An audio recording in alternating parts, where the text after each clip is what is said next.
Welcome back, ladies and gentlemen. Black Sensei Society episode number 74. We're back at it again. There's a lot to talk about. We talk about some Webtoon stuff, as you can tell from the title. We'll be doing our top 10 rankings of the best anime seasons. I do think it's appropriate considering we had a whole conversation about this season being the best of all time. I will preface it saying that, at the very least for me, I don't know about everybody else. I don't know how much research everybody else did. I stopped at the 2000s because we're done with the 90s. So that's where I stopped when it came to this ranking. I'm not going that far back, bro. I'm just being honest. A lot of the OG One Piece started in the 90s, so fuck One Piece, right? Yes. So, hey, I was not going that far back. I stopped at the 2000s. I'm being honest. So in Riddell's defense, if he's doing season by season, that's 4 seasons a year times 25. That's a lot. That's a lot of seasons to go through. That's what I'm saying. Like, I'm not mad that he stopped at 2000. I'm not going to hold you, Riddell. My lazy ass would have stopped at like 2010. And I wouldn't be. Well, I'll be honest. There's one season before 2010 that actually ended up very. We'll talk about that. I wonder if we have the same, because I have one season before 2010 that is just. It's so elite that I'm like, damn. I wonder if we're on the same type of time. We might be. But there's a lot to talk about. We're actually going to talk about a lot of movie stuff too. We're going to talk about some other stuff in terms of we'll get to it. But per usual, like this podcast episode, let's try to get to 30 likes. If you all really mess with us, get us to 30 likes. Also, drop a comment in the podcast as well. We always read comments. Well, I always read comments. So drop a comment. If we hit 10 comments, we'll shout out one of those comments for the next podcast episode. So make sure you guys do that. Also, make sure to shout out all the Bonkai members supporting the channel. Y'all get extra content.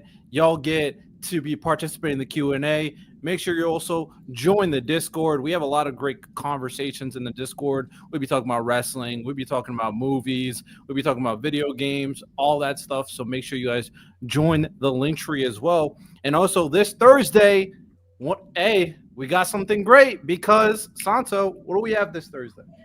So this Thursday, we have Open Dojo. And this Thursday, we're actually doing a twofer. We're doing a top 10 swordsman. And also, we're going to do a King of the Hill style best sword in anime/gaming. So all your Samehadas, all the Buster Blade, the Sparta sword, Virgil's sword we're going to see who comes out on top. And yeah, stay tuned. Respect the Blade of Olympus. I feel like it's gonna get disrespected. I'm gonna fight for it immediately. Well, pop up and defend your pick. Let's see. Hey man, my number one's automatically the Yamato. I love Virgil's sword. I love it so much.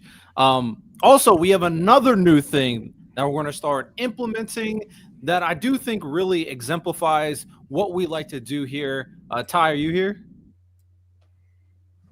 I mean, he here, but Ty is joined up. He has the announcement. I'll wait for him to come back. But this is a very important announcement that I do think everybody should listen and lock in. And one last thing that I want to tell everybody, Discord, I created a Discord channel in our Discord, which allows you guys to drop like links and videos, just stuff that you think we should talk about or react to on the podcast. So that is also in the Discord channel. Very easy to find. If you guys want us to react to something or look at something, we will do that. Just drop that in the Discord channel, of course. We will go through and make sure that it's not some BS, though. I'm just going to let everybody know. But make sure you guys do that, of course. Lonnie, you're about to say something? I don't think so. But, make sure you as the BSS villain, make sure you do something evil every day. Today, this actually fell on my lap, like right before the show started. I was walking my dog right before it started to get dark. A random little kid that was playing basketball on his driveway. He's like, "Hey, you, watch this. This is for you." And he bricked that shit. And what happened? I was just like, "Try baseball," and I kept on. Lonnie is just flaming a little kid. Let me answer this for Jaden real quick. Nah, that kid asked for it. If you're gonna call somebody out, you and then you break it. Exactly. Yeah, if you're gonna call somebody out, you better make the shot. Okay. Nah, welcome to life, kid. Yeah. Wow, so much for the hero, man. Go, No. practice. No. No, I told him to go to baseball, Santo. I told him to try baseball. What are y'all ju- talking Give about? it up. Hang it up. just because They're Hang just it up, blaming kid. a little kid. But let me answer this real quick, and then Jaden, it does not only have to be anime related. Now, again, if it's too out of control, we won't react to it, and I'll delete it. But it does not have to be anime related. It just needs to be topical. It needs to be topical. It can't just be some random stuff from 20 years ago that nobody cares about. I'm gonna be honest. So make it topical. But Ty, you're here. You want to do your announcement? Yes, we guys. We're gonna do for anime news or just. Well, announce it now. Yeah, just announce it now because we're gonna announce it in the beginning to let people know that this is something we're doing moving forward.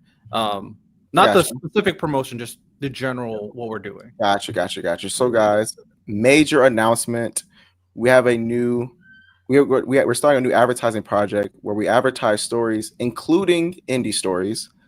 I think it's gonna be super cool. I'm super excited about it. People can send your promo request, and we will either give a review, we will either give general promotion, or do live reading discussions. As someone who is also creating a story, this is something I'm really passionate about. I've read tons of stories, whether it be just indie stories or obviously the popular ones.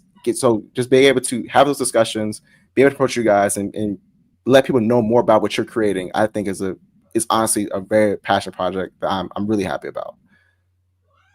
All right, yes, sir. So if you guys want to get promoted, if you guys want to share your story with us, feel free to contact us. Obviously, you can follow all our socials to contact us, but our preferred way to contact us is our email, blacksenseisociety@gmail.com.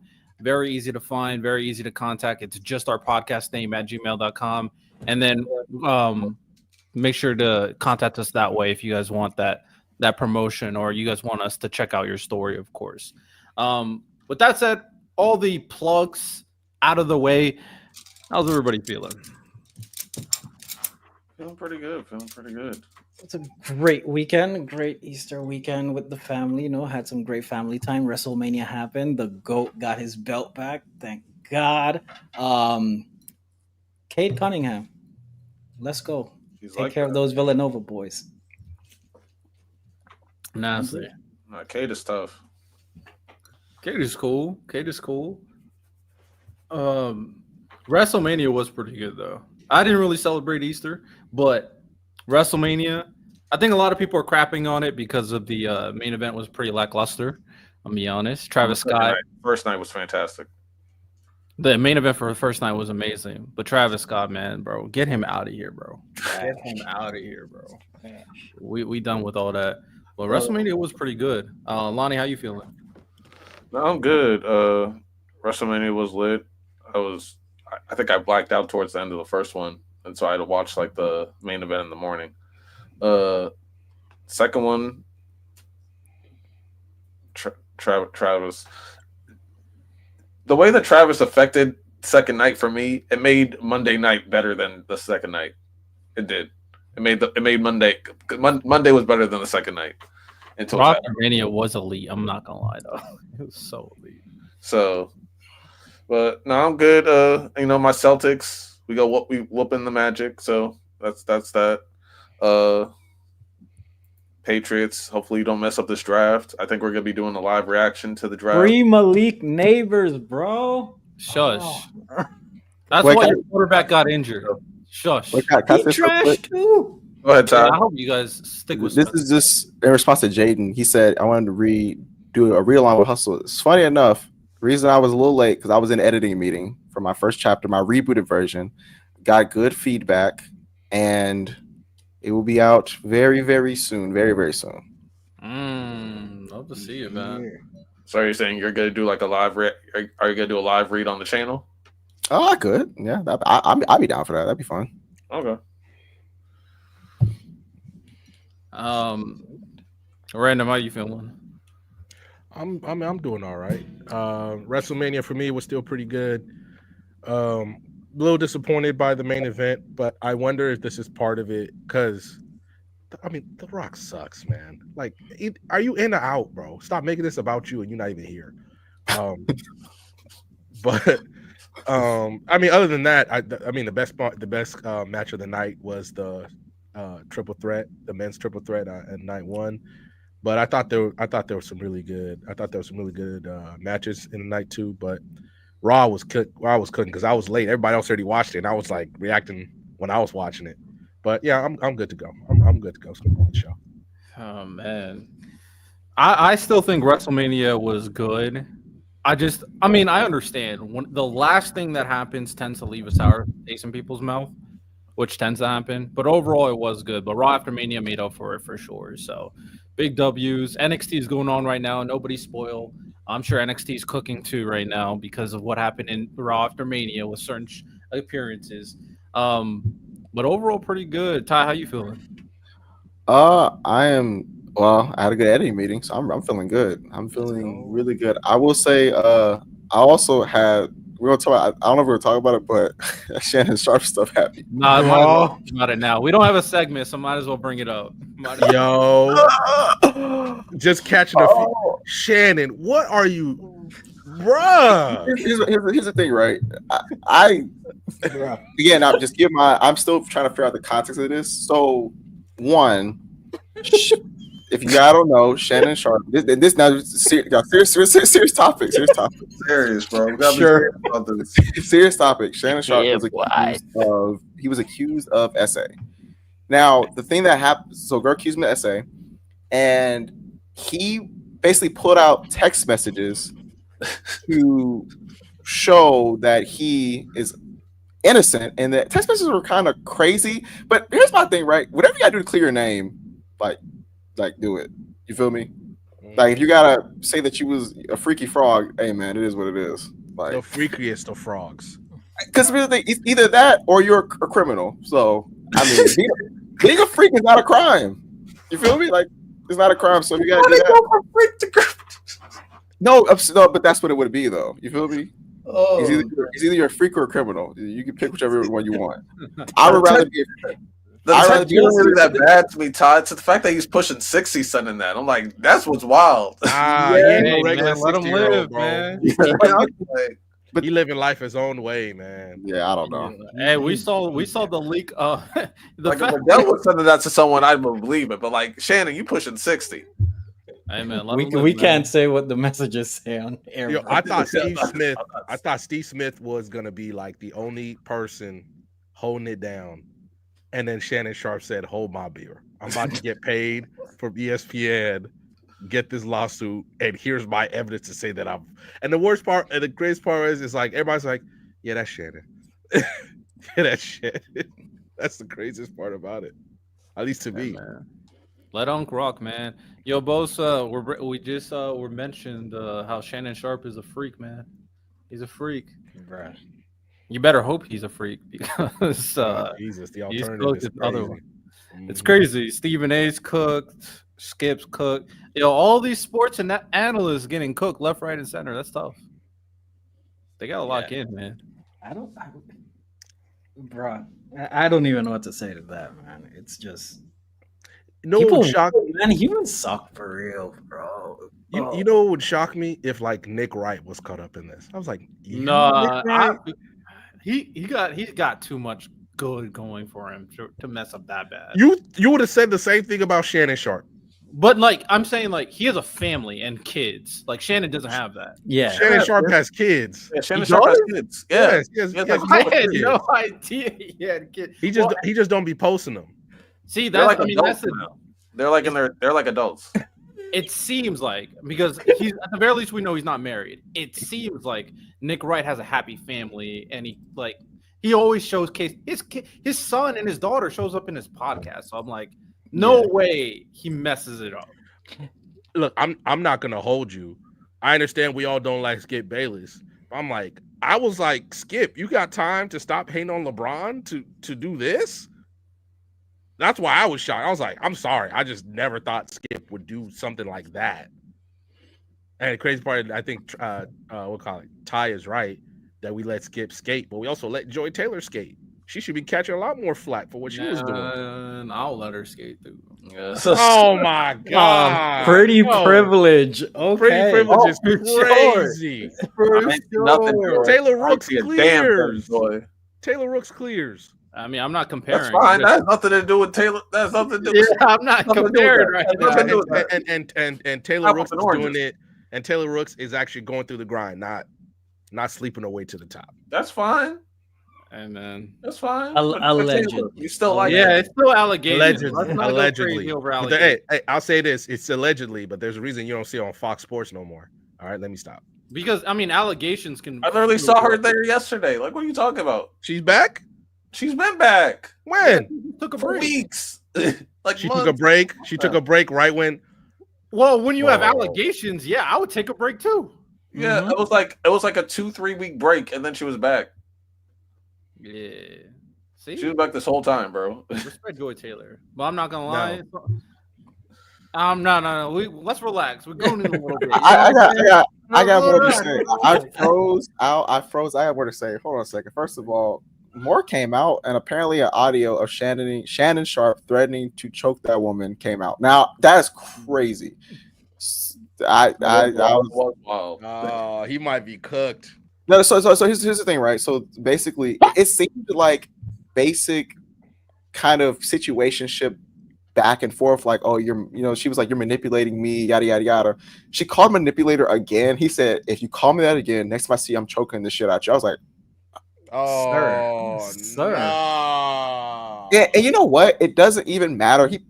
If he did mean it, it's just the timing of it is bad. That's It does not look good. Bro. It's Because bad. isn't he about to get a deal? His contract ran out with ESPN or something, right? I don't They know. were talking about he was gonna get like 100 mil from ESPN. That's And Obviously, Yo, I think they really. for 50 mil. Yo, here's what I mean. I guess it kind of makes sense because they're not working anymore.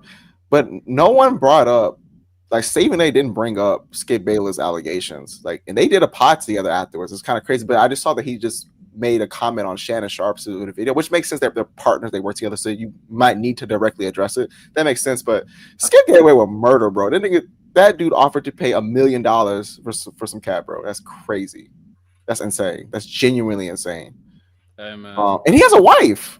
Skip has a wife, and he's. I mean, Ernest. Let me not.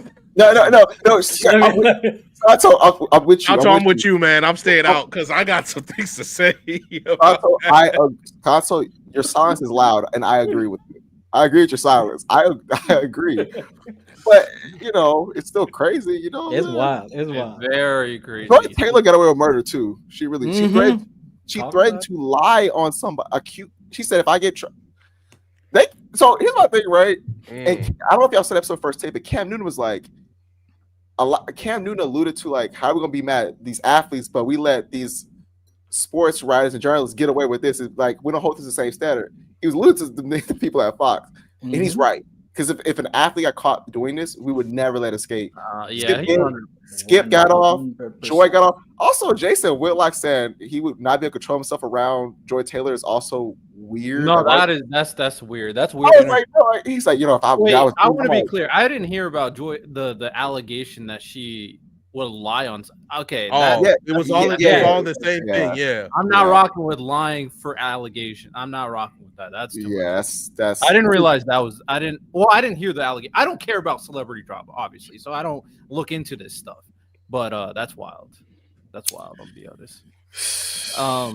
All right. With that said, ladies and gentlemen, let's kind of dive into today's podcast episode. Ty, do you have any news for today or no? Oh, I thought that was gonna be the news. Yeah, if you just had something else, that's what I was saying. Nah, that was. No, you're good. All right, let's start it off with some agenda hour. There's a lot of topics to talk about, so let's get right into it.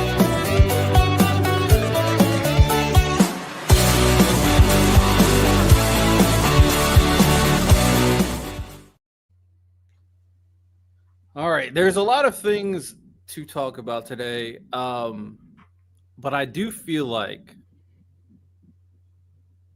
we should start with probably the movie that everybody's talking about. I feel like we should start with Sinners. Um, Everybody's talking about this movie. The director is getting interviewed left, right, and center everywhere. People were saying that this movie is 100% on Rotten Tomatoes. I just came back from watching it. I think Lonnie, you went to watch it as well, right? Yeah, I saw it today. I'm seeing it Thursday. By Yeah, the I'm way. looking at this weekend. Yeah, So Santo, you'll make it I time. locking in this week. Random, are you seeing it or have you seen it?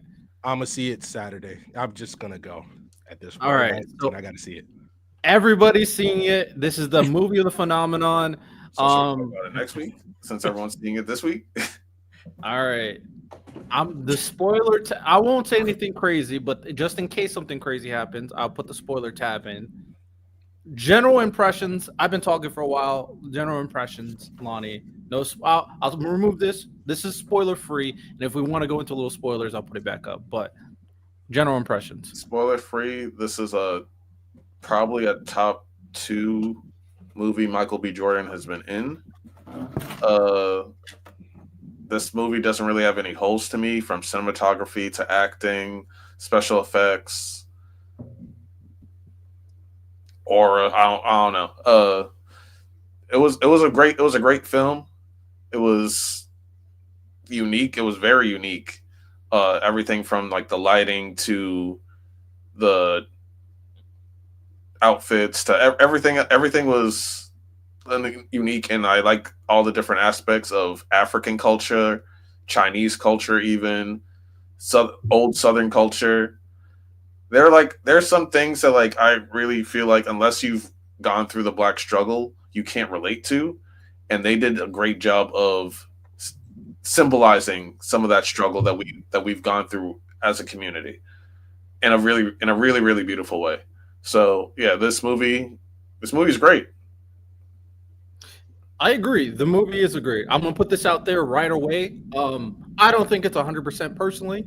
I don't think it's a perfect movie, but I think it's a goddamn great movie. The only reason why I want to preface that is to kind of because I do think setting that perfect expectations could sour some people. And it really depends on what you're looking for. The plot, the narrative itself, and like the characters, I think were good. I don't think it's like perfect, but the other elements of the movie made it one of the most unique movies I've ever seen, and I really enjoy it.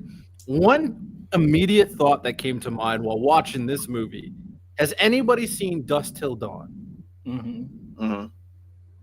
I got huge Dust Till Dawn vibes. Huge Dust Till Dawn vibes. If you haven't seen it, it's one of like those classics that I do think people need to check out. Classics. That one for sure. It's not one to one, but the vibes were similar to me in terms of the tone that was being set. Ultimately, I agree with Lonnie. The people who are going to resonate the most with it are people who understand Black history and the Black struggle for sure.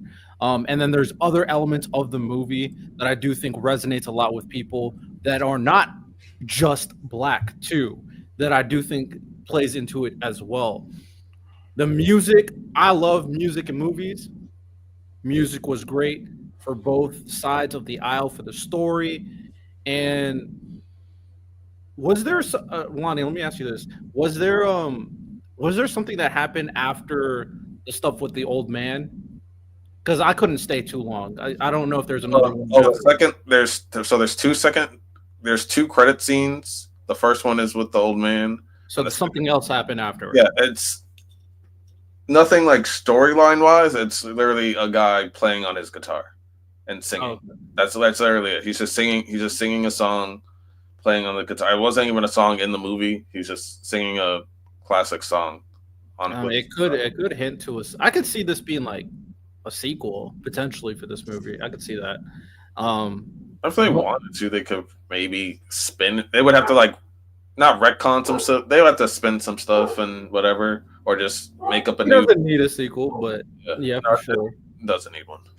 So, in y'all's opinion, from what you guys have seen in terms of cinematography, or costumes, wardrobe, actors, acting, Do you think that this will be getting any nominations this year? For sure. I think it'll get a few, not as many as we would think, or probably like. I think this is one of the movies that's it's really resonating with the Black community and it's really popping. So it's gonna be very popular with us, but doesn't mean that it's gonna. Not that it won't pop with like other communities in general, but like it's gonna be like this is gonna be a household Black film, but it's just gonna be considered a great film in general. So Yeah. okay, so you guys say yes in terms of nominations. Do you consider, or is there any possibilities in your opinion that this will be nominated in any of the big categories: best female actress, best male actor, No. or movie of the year? Well, I don't think it'll reach. male actor is possible. Michael B. Jordan killed it in this movie. He did a good job in terms of like what they look for with like the Oscars in terms of best male actors. The depth in which he had to go, he wouldn't. I don't think he would get But nominated. the versatility he went through, though. This is a very heavy movie year compared to the last few years. He's not gonna get nominated this year. I think it's possible because the versatility's there because of what he does in the movie. Like we don't see a lot of people doing that as much as this. Like I saw someone say The Parent Trap. We haven't seen someone do roles like this since like The Parent Trap, too. Like from beginning to end, he was doing so many stuff in the movie. $2 super chat. Do we claim Haley? We're claiming Haley tonight. She's 15%. We'll take it. We'll take it. Shout She's out one of Haley. us. Apparently she's Filipino too. I also want to bring this up, and I'm glad you brought up the Oscar stuff. Apparently, I only saw this on social media, so I didn't fact check because I didn't care that much. But apparently, they are requiring voters for like the awards for these like movies and stuff to watch the movies now. Apparently, they are requiring people to watch the movies they're voting on moving forward. I don't know how that was not a thing before, but It's one of the stupidest things that's been happening. Literally, people didn't vote for Dune 2 because they didn't like Dune 1, or they heard that one voter said, "I heard Dune 1 was like 3 hours, so I didn't even bother watching that to watch Dune 2." Wait. yeah, you don't deserve a vote. Like, Question. So you're telling me for almost 100 years they ain't required these motherfuckers to watch the movies? Apparently not. That's sad, bro. That is so sad. That is so sad. Damn, like at least the MVP voters in like sports can watch some highlights. You can't even do that. They watched the trailers. They watched the trailers. Damn. All right, y'all, you got it, man. It's disgusting. I'm not gonna lie. I think it's possible. Michael B. Jordan. As for best movie, I don't think it will win that. And best female actress, I don't think they will win that for sure. But it's not that it won't Jordan get, has a chance. like does it have a chance of being nominated? Sure, especially if it keeps on doing numbers in the box office. It has a chance to get nominated. Do I think it has a chance of winning any of those big awards this year? No. Last year, I would have given it a shot. The year before, I might also given it a shot, but not this year specifically, with all the movies that are supposed to be coming out. Fair. Now, I want to ask one question, and then we can move on from the Sinners conversation. Overall, me and Lonnie think it's a very great movie. We highly recommend everybody watch it. Very entertaining, very unique. My movie theater experience was even better because I went to one of those showcases where the seat was vibrating and moving as the movie was playing. So that was pretty dope. I probably would do that more often when I see horror movies. This wasn't scary at all, but a horror movie with that type of atmosphere is pretty fun. But I have a question. This is a spoiler question, so don't be mad at me. I have the spoiler tab up right now. I have a question for Lonnie. This is a very serious question. Hey, Riddell, I need you to understand. Once you're done with the question, just put a thumbs up or something. I'll just put this spoiler tab away. Just Okay. Yeah. Lonnie, I got you muted. Okay.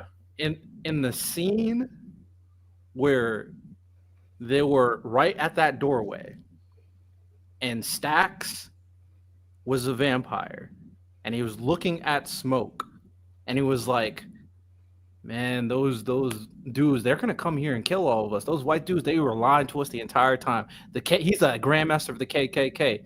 Why don't you just join us?" In that moment, when you realize, yeah, this world kind of sucks, and there are a bunch of racists everywhere. You're not free. would you become a vampire? That is like that question where I was like, bro, would I actually join them if I'm in that situation? Is like, I thought about it. I legitimately thought about it. So would I'm a villain. I'm a villain, nigga. Bite me. We out this motherfucker. Because you talk about like, oh, the Grand Master is on his way, and there's like what 4 of us. Nigga, no, I'm leaving. Like, bite me. We out. I'm not gonna lie, bro. If I lived in that racist time too, I low key might become a vampire. Like I might indulge. What do you got to deal with? Hey, me and this dude. Hey, let's go. Let's go check out that Angie, Grandmaster. Angie, that was a bar. That was a bar. Yeah. Angie, Yeah, boy. that was a bar.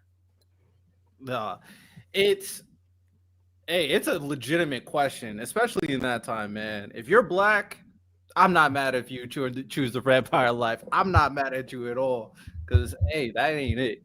That is not it. Because it didn't end well for anybody but one person in that movie. So, I mean, and well for two other people.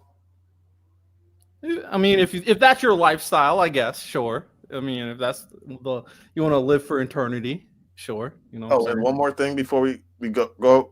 If we do get a sequel, you know that girl that was like married that was messing with the guitar boy. Mm-hmm. We never saw her. We never got to see her die. We only got her. We saw her get bit. We didn't see her die. That is sequel. But I mean, she would have showed up though because he's old now. Would she have? I mean, they got busy before everything got crazy. So She does have a husband and a family. they're probably cooked. Also, I have to bring this up too since we're here. I feel like some people may blame the Asian lady for like what happened, and you might blame her A little bit. But I understand. I understand it. why I understand the crash out. But she was tripping, my nigga. She She should have thought it through more, but she was right. You had to fight them. You had to. Because they were going to kill her daughter. They could have been a lot smarter. Could have been a lot smarter. But better plan for sure. But you have to admit, you have low key, guess what, right. Renault? Now your daughter's an orphan because you wanted to crash out. That's better than her being she was dead. like, No, she crashed out for sure. like nonstop. But that was badass. She like was burning and she killed that. That was Yeah, it's badass. like, now what about your daughter now, nigga? Now what? Now she's an orphan. Yeah, at least she alive, man. At least she alive. All right, we're done. Shout out Sinners though. Shout out Sinners, man. Great movie. Shout out Haley. Shout out Haley, man. She showed that 50% black right there. Yeah, she was like, oh damn, okay. Gwen Stacy, I hear you. I see you. Talking crazy. But I don't care. Hawkeye. No, Hawkeye was good. I liked it. I just never saw it. Fair. I think her dynamic with Natasha's sister is really good. Like really good. Shout out, man. Shout out. All right. Moving on to something else. We can talk about a little bit of anime stuff. Well, actually, let's get into something a little bit meaty. Lonnie, your topic in terms of for Agenda Hour. What do you? Go ahead. So, doing like research on like what's coming out in the next few years and stuff like that. We talk a lot about how manhwa's catching up to manga, but I feel like that's only now part of the conversation. Like the other part of the conversation, it's starting to become Webtoons versus Shonen Jump, and we have a chance for like the next few years where Webtoons is either at Shonen Jump's level in terms of the anime space, or they're like a little bit above because they have they plan on dropping 20 plus anime in the next 2 to 3 years. And if you compare that to Shonen Jump's current catalog that's scheduled out, they kind of even out outside of One Piece. So I was just going to name like a few big ones that are coming out, or at least that should be announced soon, and that could change the whole landscape. Because if in 2 to 3 years, say like, yeah, that Shonen Jump we're talking about top 10 anime of the year, and like there's like One Piece, JJK, maybe Chainsaw Man, but then Webtoons has Omniscient Reader, World After the Fall, L Seed, Windbreaker. If Webtoons has more in the top 10, then like is Shonen Jump really the same powerhouse? And I feel like that's why they're a lot. I feel like the last few years they've been a lot. They've been a lot more cutthroat with some of their mangas because I feel like they're trying to get those big hits and they're struggling a little bit in terms of like the new because they have Kagurabachi, but how long is that going to last? I don't know. What probably like based off the story time. How many more years do you think we got of Kagurabachi? You're muted. Oh, okay, I'm good now.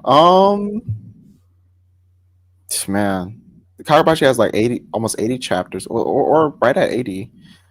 I could see it going on for another, because it's popular, another 4 or 5 years. I could see that. I could see Kagurabachi going on for. Listen, man. I'm talking about like the story. Like, you think the story's gonna last another like that many arcs? I could see that. Like, Kagurabachi is one of the most successful new stories out. I don't think it's going to be that short. Now, one thing that did kind of give me cause to pause was that we saw the main antagonist so early, because usually when that happens, a lot of times it could mean a few things. Like, me that you're at the midpoint of the story sometimes, but like for example, we kind of met All For One pretty early too, so that isn't always indication. But I can see Kagurabachi being pretty long. Them going to different islands, meeting the sword bearers, getting all the enchanted blades. Like I can see it going on for a while. Maybe 200 chapters. I can see that. Outside One Piece and Kagurabachi, Sakamoto Days, I don't think it's gonna. Oh, it's yeah. I mean, it's in the last arc. I think the last section, like Kaiju number 8, last arc. That's close. Are you talking about just weekly Shonen Jump, or like Shonen Jump Plus and stuff like that? Well, just like the main the big hitters right now for them. I'm just saying because like I'm asking because like Chainsaw Man and Dandadan are not weekly Shonen Jump, but they're like Shonen Jump Plus. So I'm asking, are you talking about? Yeah. Okay, so yeah, Dandadan anime came in. I think Dandadan's manga is going to be pretty not close to finishing, but I don't think it's going to be here for much longer. I think they're reaching like their final. So another like 2 years, they might be done. Yeah, I can see that because like we're talking about I think this is the final villain. Ty, you caught up? Yeah. So like you know who I'm talking about, like the dude Count Saint Germain. Yeah, him. I think he's like the final villain. They're already introducing like this important thing called Dandadan. Yeah, I think they're kind of like on the final saga. And Chainsaw Man, I think they're on the final saga too. So Blue Box is cooking right now as far as it ranks really high weekly rank because that's great manga stuff. The anime did great. Blue Box is like the top romance manga in Shonen right now. I don't know, man. Ichi the Witch. Yeah, no, I'm not saying like because I don't think like in 2-3 years Webtoons is gonna be above Shonen Jump. I feel like they're gonna be creeping. They're gonna be creeping up. It's like I don't think when's the last time Shonen Jump had like legit competition from like another company. You know what Shonen Jump needs? It needs another series like One Piece and Naruto. We've kind of had some series that aren't as reminiscent of those in recent years. We need one of those. We need some of those types of series back. I agree. I think people are craving for those type of stories. Saying, like, as it is right now, Webtoons is creeping up as like that second powerhouse in the anime space because there's not like another company outside of Shonen Jump that we're like they're a powerhouse. Webtoons is becoming like they're dropping 20 in the next 2 to 3 years. So I think a series like a Windbreaker, not the fighting one, but like the one on Webtoons, that's gonna be big for the sports community. Doombreaker and Omniscient Reader, big in the isekai space. Teenage Mercenary is gonna be a good action one. Like they have series throughout multiple genres that are cooking. And Lore Olympus, when that eventually drops, because I think they're dealing with a contract with Netflix. When that drops, that's gonna mess up the whole romance slice of life in section. I know that it's not Shonen Jump, but it's just showing like Blue Lock. I guess, or are you talking about anime, or we just strictly because if it's just anime, then you got Blue Lock. Blue Lock is. I'm not gonna hold you. I have no idea when Blue Lock is gonna end because they could keep going forever. Blue Lock is also not Jump. Yeah, that's what I was asking because I guess if you're just because I feel like if you're just comparing all of Webtoons to strictly just like one magazine, then maybe. But Oh, Webtoons is a company. I'm not, so that's why I'm saying like, yeah, I got you. But Yeah. and they're working exclusively for Crunchyroll to try to get all these animes out. Hey, I'm all for competition, man. I bleed capitalism. We ain't here for monopolies. You know what I'm I saying? mean, well, yeah, you're a monster, so And Riddell, you know how Tower God is. You know that's also another big one. Once they finally lock in and it's like, okay, let's treat this like the freaking gem it is. It's gonna be Webtoons will really challenge Jump. Now, someone in the chat did make a good point because they're kind of doing it by remaking old series. Because Kaiba is one of them. Shaman King is another one. No, not Kaiba. Yaiba is one of them. Shaman King is another one. Remaking old series could definitely be a move. There's rumors about something with Hitman Reborn. I swear to God, if they come back with Hitman Reborn, hey man, we here. That's how Lonnie feels about Tokyo Ghoul potentially getting a remake or whatever. That's how I feel about Hitman Reborn. So All right, we have hope. Okay. you're right. That and the Hell Arc are coming out for sure. The Hell Arc movie is coming, bro. I know it is. All right, man. I know it For is. sure. I mean, Let him cook with Aizen's Bankai first, Ty. Then we can get the hell out. We where you get this insider information? We get Eisen's Bankai. Hey, man, we made a clip about it and it went crazy on Instagram, so it must be Aizen's Bankai, bro. It's Why are we coming. spreading misinformation, man? I'm just saying, Ty, when that happens, I better see you that day. Don't hide from me. Don't hide from me, Ty. Listen, I'll come on here and say, I'll come on here and say I love Eisen if that happens. Oh, if Aizen drops. Matter of fact, I'll make a list of 5 things I love about Eisen if that happens. No, this will be like the time he did 5 things he liked about Kentama. I don't know if I want that. I'm not falling for that. I was genuine with Gintama, but I'll be more genuine this time. Oh, that's a hard pass. That's a hard pass. Yeah. I would just let it rock. I actually say when I read the Bleach manga back in 2023 after watching, I was like, you know what? I did like Aizen more than manga. I will say that. So I could tell you my 5 reasons. I like him more than manga. No, it's not a trap, Lonnie. Hey man, I don't trust you. I'm not going to hold you on. It's not a trap, Lonnie. It's not. I promise you, it's not a trap. I'm being serious. We'll see. I'm excited. I am really excited to see what they did because Kubo said that he's adding a lot more stuff that's not in the manga, and like they're really trying to flesh it out. So I'm really excited to see what, because they're making it sound like it's a new ending. I hope it is. $5 super chat by Angie Carr. Kubo needs to stop playing and move forward with Burn the Witch. It has potential. Off topic. Did y'all see the price tag for Switch 2? Nintendo bugging. How much it costs? Too much. It's $450 for the Switch 2, but what they're doing is that they're upping the price of games to $80, and if you want the physical copy, you got to pay $90. Oh, and if you want your old games to switch over to the Nintendo 2, $30. I remember back in my day, man. This is $30 for a game, bro. Back in my day. Now we want $90. And then when they respond to the backlash, they were like, if you broke, don't buy the Switch. I kind of respect LeVar Ball said, if you're not a big baller, then it's not for you. Real? I kind of real. Because people were buying the PlayStation 5 for crazy amounts of money, to be fair. People were buying it and then reselling it because I realized there was a hustle that if you buy if a new system comes like a PS5 come out, buy like 6 of them, so that when they get out of stock, you sell them for like a crazy price because people will fiend for them. And by the way, also what was going on with the PS5 also, remember we had that microchip shortage, so it was just you literally could not find a PlayStation 5. So that resale market was insane. It was. I was always going to say, you never buy the first edition of a new technology anyway. There's going to be something wrong with it. There always is. So just wait. I mean, even their Pro controllers are more expensive than what Xbox controllers are right now. What Switch is asking. It's like they're legitimately trying to just completely advance how much everything costs.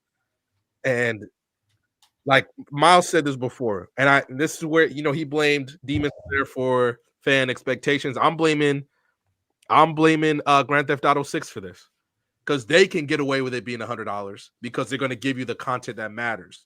I'm sorry, I don't know, and Mario Kart is not worth $90 for a physical copy. It's just not. Like I don't know. It's going to be open world. Who gives a fuck? Like we racing cars. Open world. I mean, to be fair, like maybe it's you guys, but at this point, if it's cheaper to just make virtual copies, then I think they're just trying to price out people. Like, stop forcing us to waste money on making these physical copies. If you guys want it, we're charging you extra. See, yeah, but then you run the chance of getting into that whole Funimation Crunchyroll thing. You buy a lot of digital copies, and then when Crunchyroll buys Funimation, a lot of the movies that you purchase, not really. You don't own them. You bought the ability to stream it.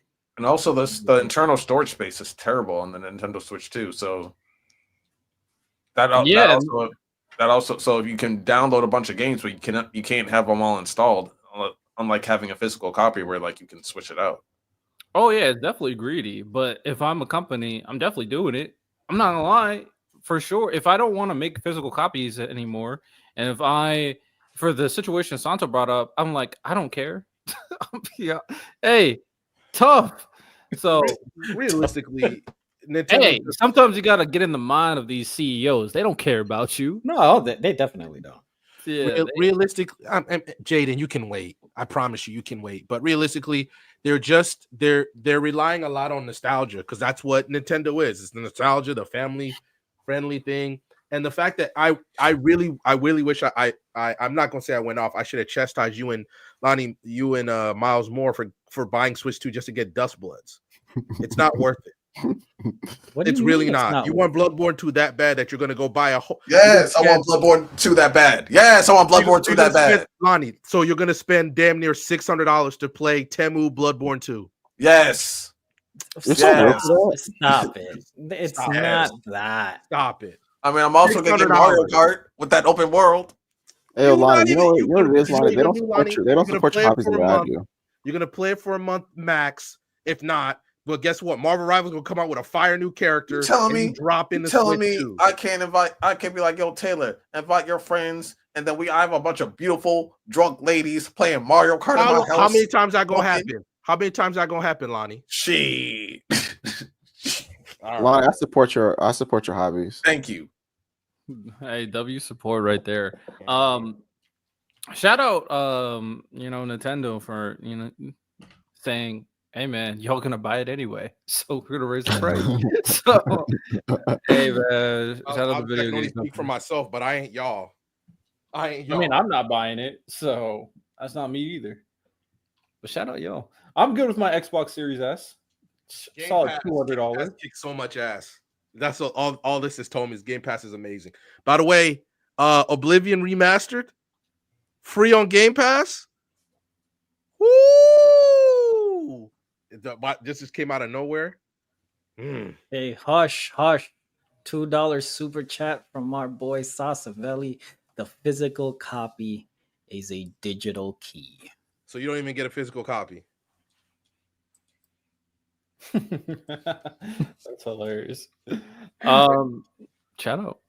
These motherfuckers just capping. That's all. Shout out. To kind of transition a little bit, have you guys heard of like the Until Dawn challenge? Okay, so no. So apparently, Until Dawn is a movie, right? They're making a movie of Until Dawn. If you haven't played it, Until Dawn is one of the more iconic video games of this modern era with choice-based horror gameplay. It's very, very good, very iconic, very highly rated as well. Now, when they were making a movie, I was like, how are they going to make this a good movie? I saw the trailer. I was like, oh, this looks like it could be good. But this is their challenge. So Sony is launching a competition where moviegoers must watch the new Until Dawn movie on repeat and stay awake for an all-night marathon or they lose. Moviegoers must not doze off, no bathroom breaks, and no phones. For what? For what? I I'm good. don't know, but that's the challenge that they put out. Yeah, I'm good. and I don't get nothing out of Somebody it. can kiss my whole ass, bro. What are we doing? You probably get something. What that something is, What is worth it to you, Riddell, to do that? Oh, I'm You not can't even go to doing the that. bathroom. There's nothing that's worth it. I can't go to the bathroom, You can't even bro. go to the bathroom. Nah, I'm good. I'm good. I'm all right. But I talk don't, I about don't, it. I don't need that kind of trauma in my life. I'm good. Yeah, so I have to watch a movie that might be ass. I still don't know if the movie's like, what if I hate the movie? Now I gotta watch a movie that's shit for 24 hours and I can't go to the bathroom and I can't get my phone? No. Yeah, I don't know what if they go like free PS5? Free PS5. It'll be for Nintendo 2. Nah, they ain't that nice. Hell no. Hell no. Hey, shout out Until Dawn, man. Hey, maybe more movie studios should do movie challenges. You know what I'm saying? To spice up the experience when it comes to watching movies, because sometimes these movies can be stale. I ain't mad at it. Plus, I like horror movies, and I haven't seen a good horror movie in a very long for time. 24 hours and not do anything else. Hell no. Hey, man. I don't need to watch something overnight that can possibly mess with my mental state. I'm good, bro. Oh yeah, that's definitely gonna make people insane. If it's actually scary. If it's not, then it's not much. Imagine watching. Have you guys watched Evil Dead? Yeah. Have you watched the original one? Mm-hmm. Mm-hmm. Imagine watching the original Evil Dead when you were young, back in the day, on repeat. I feel like that would cook. That would cook. I think I some watched it like people. 3 times in a row. I was fine. That's like telling Ty to watch Gintama overnight. Huh? You think Evil Dead was terrible? Hey, I don't like this. He says it's great. I didn't say it was terrible. No, you brought up You Ty did. because you assumed it was terrible. I brought up. Jose, I watched the top overnight before. Yeah, W. How'd you Poker sleep Face. after that? I slept well, man. It was some great sleep. Like, I felt like a baby, bro. Yeah. Ty, biggest Gintama hater I know. He just asked me a question. I just answered. You true. It's all Santo's fault, to be honest. I didn't do nothing. But that said, before we move off of Agenda Hour and move into this top 10, any thoughts about the anime that came out this week? Any episodes that stood out to you? Superhero X is like that. Vigilantes is like that. Oh, I'm glad you're on the train for Vigilantes, man. I'm just glad that they finally started showing like who the villain might be, or some level of villain on screen versus just these people that are taking that drug. But yeah, it's great. I'm enjoying it. Vigilantes is cooking. 2BRX is also cooking. Me and Lonnie watched the character PVs. That video is dropping tomorrow. We didn't watch one for, I think her name is Cyan. I watched it on my own. Very interesting. She has like a traumatic back, but she plays music and uses a guitar as a bow and arrow. So she's pretty cool. But all of our reactions to the character PVs are dropping tomorrow. And I messaged you this, Lonnie, when it comes down to this recent episode. In the Queen PV, she was fighting someone. Come to find out, she was fighting Firm Man, which I don't know why. And now it makes sense why he didn't kneel, because he literally can't kneel. And it really plays into the power, the world of 2BRX, that yes, you can be a top 10 hero, but based on their beliefs of you, they can really screw up your life. Like, it's not fun at all. I think the story of Furman is pretty sad. But also, when I finished watching it, I was like, if he's top 10, this list is not impressing me at all. He is trash. He's not top 10. I don't think. Not anymore. Not anymore. Nice took his spot, but I was like, bro. I do feel like there's probably like a gap between like probably like the top 5 and like the bottom 5 or something like that, or like the top 3 are probably just like a cut above the rest. Yeah, I mean, top 1 is like If we could, you know what's gonna be? It would be interesting comparing this top 10 to like My Hero's top 10. I think 2BRX's top 10 will destroy him because X is freaking broken as hell. I'm not. There's nobody in My Hero that could deal with that guy. But Stars and Stripes, maybe. I don't know, man. I don't even know if she could deal with Is there X. top 10 heroes better heroes than My Hero heroes? I think he's just talking about like powers. Yeah, abilities. I know, I was Even We get to see more of their abilities. It'll be interesting. But Johnny Boy is really good. Oh, see, Santo, you have to watch me and Lonnie's reaction because Johnny Boy can. You know how what's his name can control animals in My Hero? Mm-hmm. He can do that on crack. So that guy's interesting. Queen, she can order people to do whatever she says in her world. That's broken. We got an assassin emo dude that me and Lonnie saw. He seems pretty interesting. And A crash out. the crash out, yeah. He's He's like that demon thing. Like I saw, like when we were looking at pictures, like he has like a demon form. So yeah, think Bakugo. He don't care. He Bakugo? don't care. Yeah, he's like a Bakugo type. He's like, I'm intrigued. Yeah, my intrigue. I'm not gonna say Bakugo. Bakugo's not a criminal. He's not a criminal either. He's a hero. He's a top 10 hero. Beating the shit out those niggas. He's like, they were a villain, a hero right? can take out the trash. Dot dot dot dot dot. Like just beating the shit. He beat him into a You urinal. know what? That's real because Bakugo is a fantastic hero. So I've seen That's Batman real. do that, so I mean, sometimes you gotta discipline people to do the right thing. exactly. Yeah, it was all. All right. With that said, Vigilantes was good too. How are you feeling about the dynamic between the three characters, Koichi, Pop, and Knuckle Duster? Who you asking? Me? You're the only one here. I like the playful banter that they all have, especially when they crashed and invaded his house like without him even saying anything. It's hilarious. I do like the reveal that he doesn't have quirks. That fight with Eraserhead was pretty cool. I like how what's her name? Pop is her name? Yeah, I'm terrible. I'm terrible with names, by the way, guys. Don't flame me in the chat. But Pop, I like her confident. By the way, the music goes hard. Pop, I like her character when she's in costume versus when she's out. Like she's so worried about looking like uncool or whatnot versus the confidence that she has when she's in costume. I really like that about the story. But I mean, it's comedy. It's comedy to see three of them in that apartment. It's a really good dynamic that I really appreciate from Vigilantes for sure. Anything else anybody has to say about the anime of this week? No? All right, let's move on.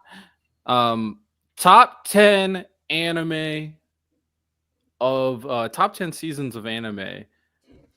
Wait, am I doing my blind rankings before that or after? You can do it after. Okay. I actually got notes. All right, so this is our big topic. So let's dive right into it.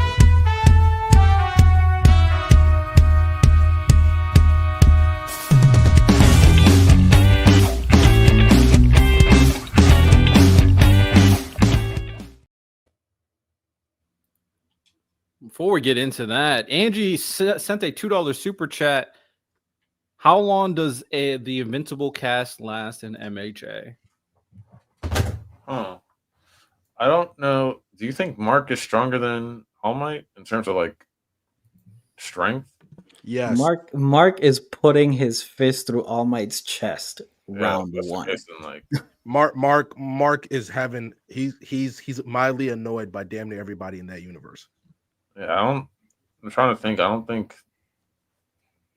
Yeah, I think they kind of fucked them all up. He is sending All Might to the moon. Like you could take season 1 Mark and he'd whip everybody in My Hero. I don't know about that. Yeah, I'm about to say I don't know about that because we're talking about like Shigaraki, like end game Shigaraki. Like if Mark touches him, I feel like the biggest advantage a lot of people got they can fly, but just like the strength that they've showed is like I don't see why All Might couldn't do the stuff that some of the characters doing if he could fly. You know what I'm saying? Who's stopping Thrag? Yeah, I don't know. I ain't saying. He's random saying like season 1 Mark. Season 1 Mark doesn't have the battle IQ to like Shigaraki's gonna touch the ground and he's gonna be like, oh, what's he touching the ground? And then he's gonna be dead. Bro, y'all see some of the people that season 1 Mark was losing to, bro. Like the Let's say Shigaraki. Like, hold on a second. Like for example, Adam Eve. Adam Eve. The only thing that stops Adam Eve is herself.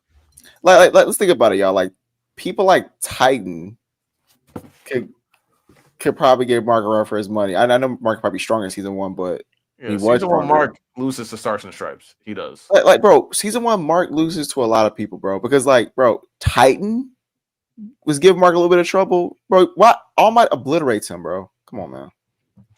We'll just disagree. Yeah, because I mean, Omni-Man sends Titan again to the moon. Stars and Stripes. He's so annoyed at Stars and Stripes that he's like, America, send somebody better. We're talking about season 1 Mark that does not have battle IQ. She's gonna use. He's gonna be like, oh, what do you do? She's gonna show him what he does, what she can do. He doesn't, bro. If the fact that Titan gave him trouble, bro, that tells me that season 1 Mark was not like that, bro. I'm sorry. Okay, so we're talking cast. Okay, so season 1 Omni-Man whips everybody. Yeah, season 1 Omni-Man whips all of them. I'm going against season 1 Mark. Season 1 Mark does not have no battle IQ. Sure, but cast. Rex. All right. Let's go is putting Rex on a t-shirt, bro. Let's play this game then. Come on, man. Who of the Invincible cast can run the full gauntlet across the entire My Hero Academia universe? Mark from Invincible. Yes. From what we know from the series. Let's not pick just season 1. From what we know from the show. Yes. Yeah. Mark, yes. Yeah. Ty, come on. Let me tell you why, bro. I'm not saying this is why I don't trust you.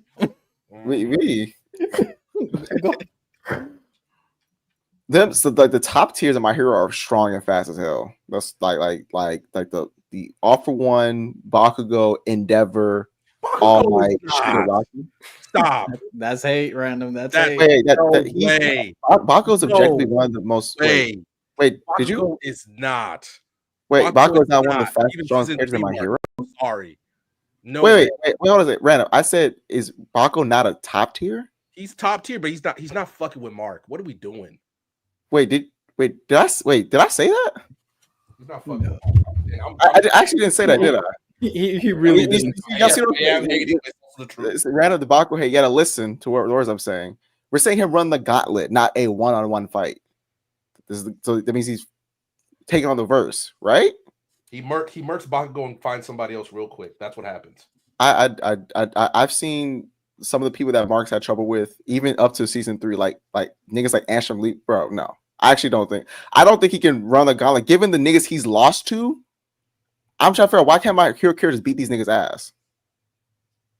Really, think about it. Y'all think that Dragon in season 3 can take out everybody in My Hero combined? I don't think so. Y'all think so? I just got back to what was the question? Bro. Come on, man. Y'all don't believe that. What was the question? Do y'all think that fucking Dragon can beat everyone at My Hero? No. So are you saying because Mark lost to the Dragon? That's what I'm saying. Ty, you are telling me the Mark that is crashing out and head bashing Conquest with both of his limbs broken is not washing that Mark is not beating Bakugo. We are capping. That Mark that unlocked whatever that was in his mind. It's rather you let your Bakugo hate. Bro, I don't think Bakugo beat Mark in a one-on-one fight. I don't know why no, this is so no, hard this for is you, what this is no. You keep thinking I'm So the sucking one on one. random. Let me No, finish. hold on. Let me finish Random, what I'm saying, Ty, and I'll let you go. random. No, let me finish what I'm saying, Ty, and I'll let you go. Because you Random. Ty, you keep thinking I'm going one on one. Ty, he kills Sugar Man. He kills Sun Eater. He sees Bakugo. He kills Bakugo, and he keeps going. That's what happens. That's what happens. So my question is, why doesn't he usually? That's fine. That's if you think he would do that. I'm saying I don't think he would. If I'm taking every character in My Hero, considering how powerful, I don't think people realize how powerful. For example, Deku, his punch, that final punch, changed the entire weather of the world. These My Hero characters are not like I don't think we can get like they're actually cracked out. Like how some of them are like the top. This is the top tiers.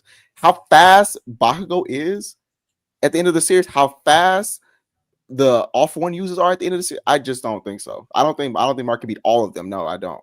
No, if they jump them, no, I don't think that. Okay. All the Nomu.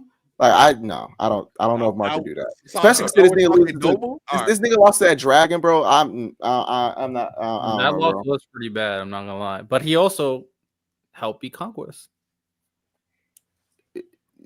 Because I mean, if he beat Conquest by himself, I would like, you know what, you had a point. But he had help, which is fine. It's not a problem. But I don't think we're saying that All Might 100% constantly. Unless we're saying like his headbutts are stronger than Deku's punch that changed the environment of the world, which I don't think we agree with, right? No, I don't agree with that. This is how I believe. I just want to know: do we agree that the headbutt he was using was more powerful than Deku, who changed the environment of the planet days after?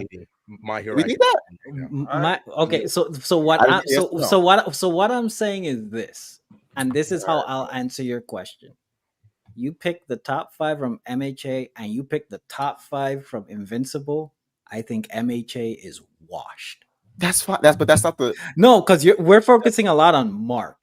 No. That's sure. But we're focused on Mark because that's what Riddell asked me. So Riddell asked. I mean, sure. I'll give you Mark. Does Mark run the gauntlet? I'm saying I have to. I don't think it's as straightforward as we're making it out to be, because he brought up the Mark that was headbutting headbutting Conquest. I'm like, bro, this nigga, we're going to pretend that attack is more powerful than Deku changed the environment of the planet days after with small amounts of embers, by the way. I don't think niggas realize how strong these My Hero characters actually are, is the point I'm making. Sure. I don't think it's as clear cut with Mark specifically. I don't think it's as clear cut as we're saying. That's what I'm saying. Sure. Okay, so Ty says Mark does not beat the entire My Hero universe. What about Omni-Man? Yes. Ty? No, I was saying like, I don't think he beats all of them like together. No, I don't. I don't think that. Oh, that's fine. Omni-Man. I think you made a good case though. Does Omni-Man destroy the entire My Hero universe? I'll give it to Omni-Man. I'm giving it an Omni-Man. Mark, I do think is a question. I do think you made some solid points, but Omni-Man, I'm not questioning it. That's fine. Yeah, we can give it to Omni-Man. Okay. All right. Okay. This is a little. I'm deeping it a little bit, but kind of think of everything he did once he was really angry. Angstrom Levy. Angstrom. I think that bro will send all the marks into that universe and just chill out. Good. I give him the Batman tax with time, maybe not, but like just you drop him there and I don't think he has anything for MHA. Now with prep time, that's a tough out. If we're saying that, like, how much information does he have? Does he have? Is he? Again, he has to. Can Angstrom Levy? It's all based off the show. Do you think he could just teleport the entire verse to another universes? The entire. It says he can't. But based on, so you say he can transfer them like all at the same time? Everyone on the planet? Oh no, I think he would have to do it one by one. I'm thinking that he would just bring people to the universe to destroy it, just like what he did with. Well, are we just talking about him getting more help, or we just him fighting? That's what I'm thinking. Well, I feel like you gotta take into account everything he can do, and I think him being able to go to different universes and take people and bring them into this universe, I do think has to be a part of the equation because that's his ability. Mhm. Also, like, is it like alternate versions of My Hero verse that he's going into to getting? Is he getting ultimate versions of All Might? You're saying and shit like that. Yeah, that's why I would just keep that's the rabbit hole. Like, if he's getting always, I would keep it to him because that makes this like if he goes and gets a crash out Deku, I mean, yeah, exactly. A little wicked. Yes. And I think. Oh, last one, Battle Beast. Bro, stop. Stop. Dudes are stains on Earth. He's mad. He's mad that he hasn't found a good enough. He'll nerf himself and he'll still be whipping people's asses in that verse, no matter who you are. No matter who you are. He look at Shigaraki and say, I'm not gonna waste my time with you.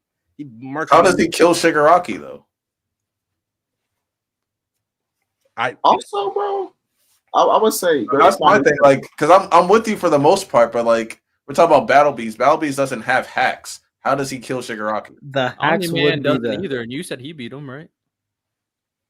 You said Omni-Man would solo the verse, and Omni-Man has the same amount, and Omni-Man is way weaker than Battle Beast even right now in the show. Yeah, but does Battle Beast have intelligence? Yes. Not just battle prowess and battle into like the ability to fight, but also fight smart. Yes, he does. Is he just a berserker type? No, he's a warrior through and through. The thing is, he believes in honor. Like, to be honest, let me tell y'all 100%. When he and Thrag fought, he would have won. He just nerfed himself. He nerfed himself so Thrag could have a chance, so they could have an honorable fight. Can Battle Beast fly? I don't know. The only reason I think it might be hard for a character that can't fly because of Shigaraki's destruction quirk. He can teleport though. He can teleport though. So he but I'm saying in this fight, will he never touch the ground ever?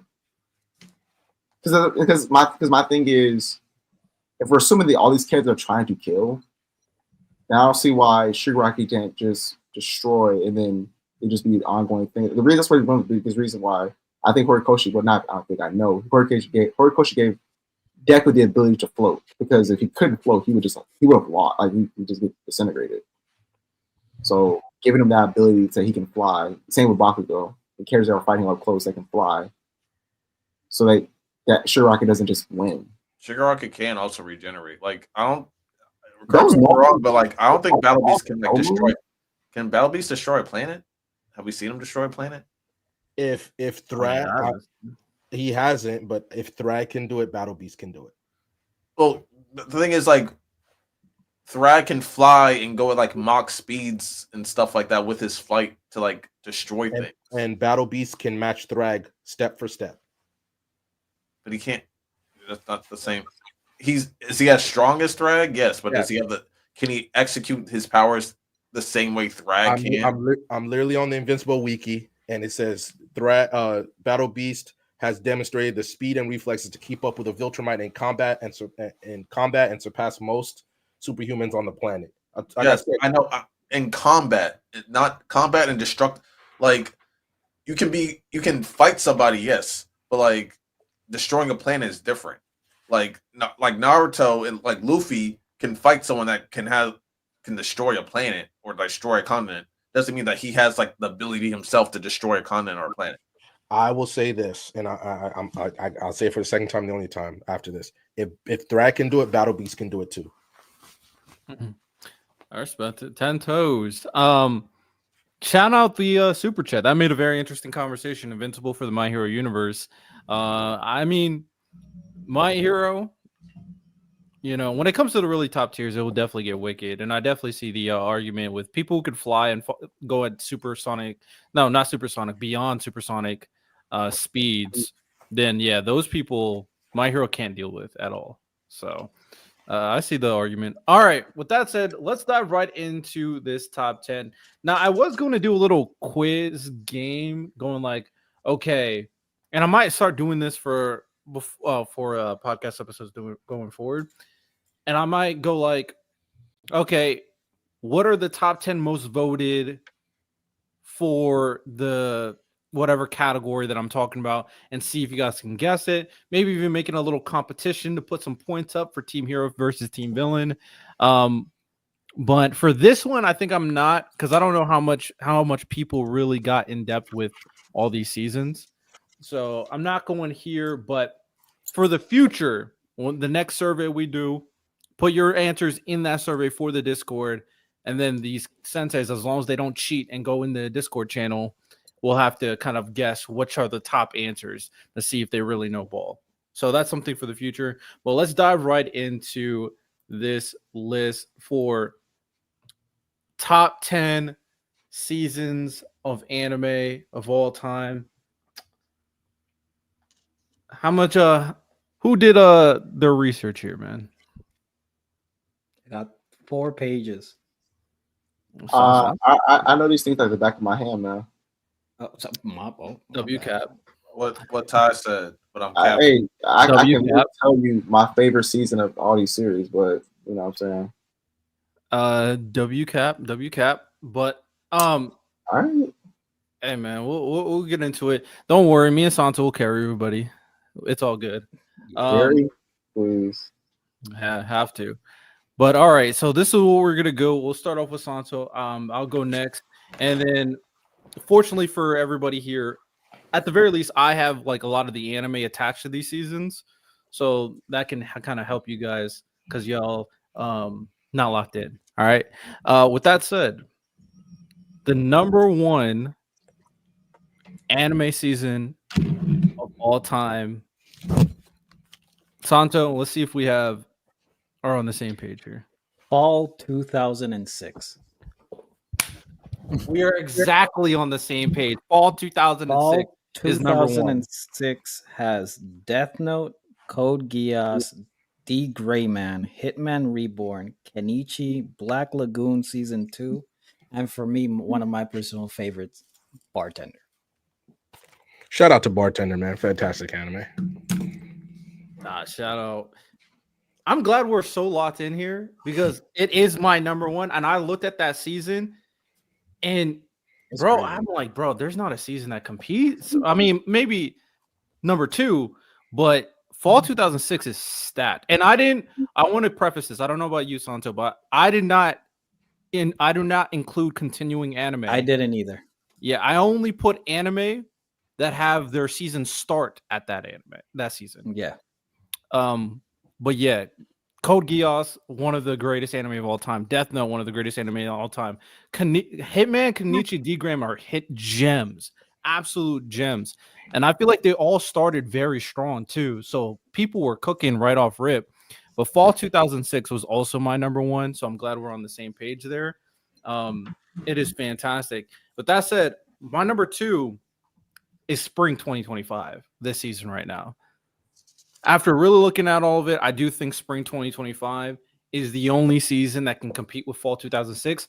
And I do think it really it depends on how much this kind of marinates. I do think 2BRX is a guaranteed W. I think Lazarus is more than likely is going to be a W. Moonrise, from what I've heard, is already a W. Devil May Cry is already a W. Vigilantes is cooking. What other anime? Witch Watch comedy anime. I feel like a lot of people are really liking that right now. And Windbreaker and Fire Force Windbreaker season 2 is doing very good. I think based on what I know, it's going to do better than season 1. And Fire Force season 3 just has great animation. It won't be the best season, but it'll be very good. So I feel like Spring 2025 is the second best season of anime I've seen, at the very least, since the 2000s. I for two, I had fall 2022. That's Chainsaw Man, Spy Family second season. That's Blue Lock. That's Mob Psycho season 3, My Hero season 6, Bochi the Rock, Bleach 1000 Year Blood War, and one of my favorite sports anime, Yaomushi Pedal, Limit Break. I have that in my number 5. But all right, let's open this up for the rest of the people, so that you guys can participate. To see if this is going to be a debate a little bit. Because I'm with you. Also, shout out fall 2022. Also at Eminence and Shadow for you guys, Eminence and Shadow lovers. So, so spring 2025, we named it. Fall 2022, it's in my top 5, so it definitely deserves a mention. And then we have fall 2006.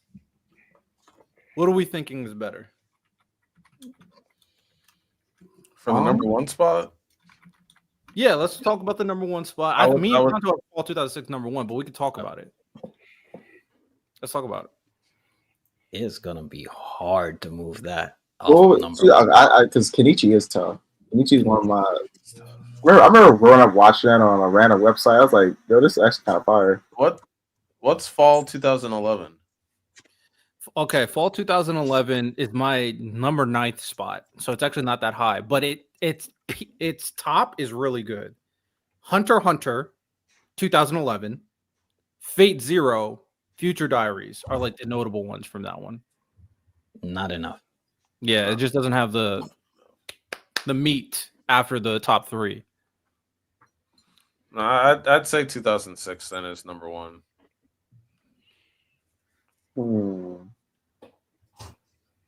And then you heard what Kent said. W Yakusho. All right, random tie. What do y'all think? Come on. I might go 2006. 2006. I have to go 2006, but I stuck to when I started watching anime because 2006 I learned how to speak English. Anime wasn't really at the top of my mind at that point. Fair. I mean, yeah, that's very fair. But have you went back and watched Code Geass and Death Note? Mm-hmm. Okay, at least you know the top 2 for sure. Okay, so me and Santo's number 2s. Let's talk about those. Fall 2022 and spring 2025. What was on fall 2022? So fall 2022 is Chainsaw Man, Spy Family season 2, Blue Lock season 1, Mob Psycho season 3, My Hero season 6, Bochi the Rock, 1000 Year Blood War, and Yaomushi Pedal. And did you say Chainsaw Man? He said Chainsaw Man. What about, was it fall 2023 with JJK season 2? I feel like there's a lot of heat in fall. I'm glad you brought up fall 2023. I'll read you up because fall 2023 is actually above 2022 for me. It's my number 4. I'll read it off for you. Fall 2023 has Frieren, Apothecary Diaries, Spy Family Season 2, Dr. Stone Season 2, Strangler Frontier, Undead Unluck, Pluto, and Ragnar Crimson. I actually have that higher. That's a tough. Which one was JJK season 2? I got summer 2023. Right. What's summer 2023? JJK season 2, Bleach 1000 Year Blood War, The Separation, whichever season that is, Bungo Stray Dogs season 5, and Mushoku Tensei season 2 are the big ones that I got from that one. For some reason, you know what it was? I think I was watching that along with Invincible and The Boys. That's what I was watching JJK, Invincible, The Boys. I was like, oh, this is just so much pee going on. Okay, never mind. I got conflated. Can I throw another year that I have above the one that you're saying, Riddell? It might be because I actually have one at number 3, so we might be on the same page. Which one? I have fall 2024. Interesting. I actually did not have fall 2024. This is Dandadan, ReZero season 3, Blue Lock season 2, Blue Box, Dragon Ball Daima, Tower of God season 2, Yakuza Family, Blue Exorcist, Negative Positive Angler, which is amazing, and Sauce knows this, and we are tapped into this. MF Ghost season 2. I was considering writing that down. I feel like just some of them just didn't hit as much. That's why I didn't put it on my list. I'm not mad at it though. I'm not mad at it. The one that I actually have in my top 3 is Spring 2016. So that is JoJo's Part 4, ReZero, My Hero Academia's first Inception, Magi Sinbad, and Bungo Stray Dogs' first Inception. So Also in that season, one anime that I would suggest people, if you want to see somebody just be an absolute Chad, haven't you heard I'm Sakamoto? If you haven't seen that, this guy literally is the coolest guy on planet. Okay. See, we're also giving you all these gems out here at the same time. But all right, let's situate this list. Fall 2006 is number 1. Number 2, we named off a lot of seasons of anime. I have Spring 2025. Santo has Fall 2022. What are y'all thinking? I think I might go. I'm gonna go Fall 2022. I'm just talking. I think it's unfair because I'm watching these right now. We just don't know how they finish. We're talking about a finished product, but also something that is still going. I'm gonna go Fall 2020 because I know what it is. Okay, Lonnie, Ty. I said Fall 2022. All right, Fall 2022. It is. Let me read off the rest of my top 10, and then Santo, you could do that too, so you can give these guys an idea. So I have Fall 2006 1, Spring 2025 2, Spring 2016 3, Fall 2023 4, Fall 2022 5, Winter 2022 6, and Winter 2022 is heavily is like carried by the top. But the top is so goddamn good that I feel like I had to bring it up here. And that's the last season of Attack on Titan and Demon Slayer Entertainment District, as well as Katara Lives Alone, who really likes that slice of life. Summer 2019 for number 7, which was Fire Force, Dr. Stone, Vinland Saga, and King Ashura. Summer 2023 is number 8. Fall 2011 is number 9. And Winter 2019 was my number 10. What do you got for your top 10, Santo? Okay, so I think I gave my 3. So after that, I am going to go with the year of sports anime, which is Fall 2013. That's Kill la Kill. That's Magi. That's Cybrain Season 3. Kuroko no Basket Season 2. Ace no Diamond. Hajime no Ippo Rising. Yaomushi Pedal. And for the goons out there, want to be the strongest in the world wrestling anime. It's fire, by the way. It's fire. The year of our goons is summer 2015. That's Overlord. That's Dragon Ball Super Gangsta. That's Shimoneta. That's Monster Girl Masmune. That's Prison School, which is my favorite anime of all time, and I'm not afraid to say it. I admit it. And Bikini Warriors. Say it loud, Santo, with your chest. I am not ashamed. I have Spring 2019, which is Demon Slayer AOT Season 3 Part 2, One Punch Man Season 2, Fruits Basket Bungo Stray Dog Season 3, and Ace no Diamond Act 2. And then Fall 2014, Your Lie in April, Seven Deadly Sins, Parasite, Fate Stay Night, Unlimited Blade Works, Trinity 7, Psycho Pass 2, World Trigger, Mushishi Season 2, and Yaomushi Pedal Grand Road. As you can see, I really like Yaomushi Pedal. Yeah, you really like your baseball. Not baseball, the cycling anime. Yeah, that's it's good. Santo, have you read Windbreaker and Webtoons? I have not. Okay, because that to me is like probably the best biking story pair. Like, just check it out. Also has some of the best art in Webtoons too. I'll peep. Big W. All right, so this is what we're gonna do. We're just gonna create a top 5 because that way we can kind of get through this faster. Because it'll just be awkward if it's just me and Santo talking the entire time.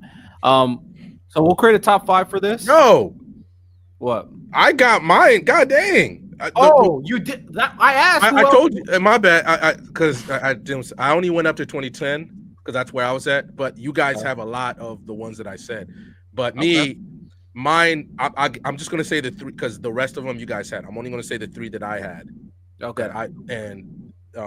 So I had summer 2020, and mind you, mine is a lot more has a lot more slice of life in there.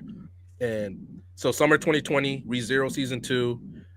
I understand that it was bad, but the hype around God of High School, The Misfit of Demon Academy, Fire Force season 2, Santo, my teen romantic comedy snafu climax was there. The Great Pretender, the best season of SAO in Alicization Part 2, and Uzaki-chan Wants to Hang Out. Now there are some really God. I went back and looked like God. There's some trash in this season too. But also because we're not counting like One Piece or Black Clover or whatever. Yeah. But I think that one, and also the last season of Food Wars was going on during that time too. Like, so that was mine. I also had Winter 2021, which was obviously Attack on Titan final season. Horimiya, which is my second favorite slice of life of all time. Like that's whoever wants to what do you call it when you're talking about slice of life and you want to give them a gateway, Horimiya is the answer. Mushoku Tensei, I'm sorry. Stone Wars, Dr. Stone Wars, Reincarnated as a Slime, I guess ReZero season 2, and then this one's for me because I love it. The Quintessential Quintuplets season 2. Just amazing. But then also there's also a gem in there, which Santo, I think you should see. Bottom tier character Tomozaki. That one's good also. And this one, and then obviously Log Horizon, the last official season of Log Horizon, Cell at Works, Code Black. There's a lot of really good ones. Cells at Work, both of them came out during that time. And then this one, the funny one, is Supposed Kid from the Last Dungeon Boonies moves to the starter town, because you saw it. If anybody remembers, it went semi-viral because you just have a kid who's busted out, but he doesn't know he's busted out, and he's like, that's like when Battle Beast is just running around in Invincible in season 1 when he knows he's just completely busted.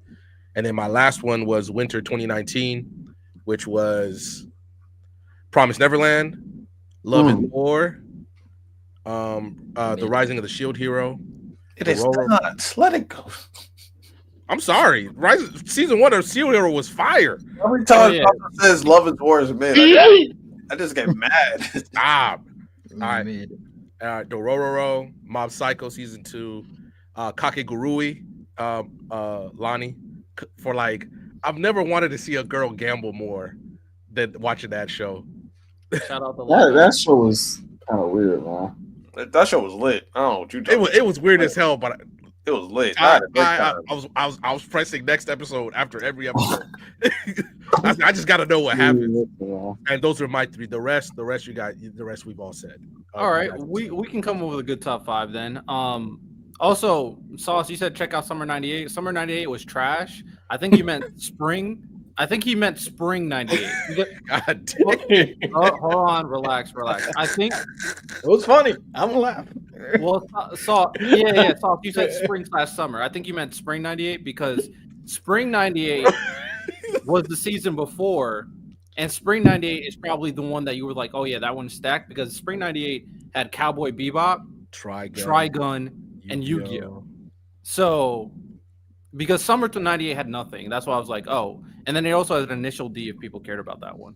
Initial D is fire. Mm-hmm. Greatest soundtrack of all time. Big W. Shout out to 98. I will say I did find out, or in my opinion, I did find out that the same thing we say about Solo Leveling coming out in a week season. I want you guys to go check when AOT first dropped. That season was atrocious. I looked at that. What year was that? That was 2011, right? Or 2013? Sorry, 2013. 2014? 2013. I think it was fall 2013 or summer, one of the two. Yeah, I tried so hard to figure out not only Attack on Titan, Full Metal Alchemist Brotherhood too, because I was like, I'm trying to find out how to put this. I can't.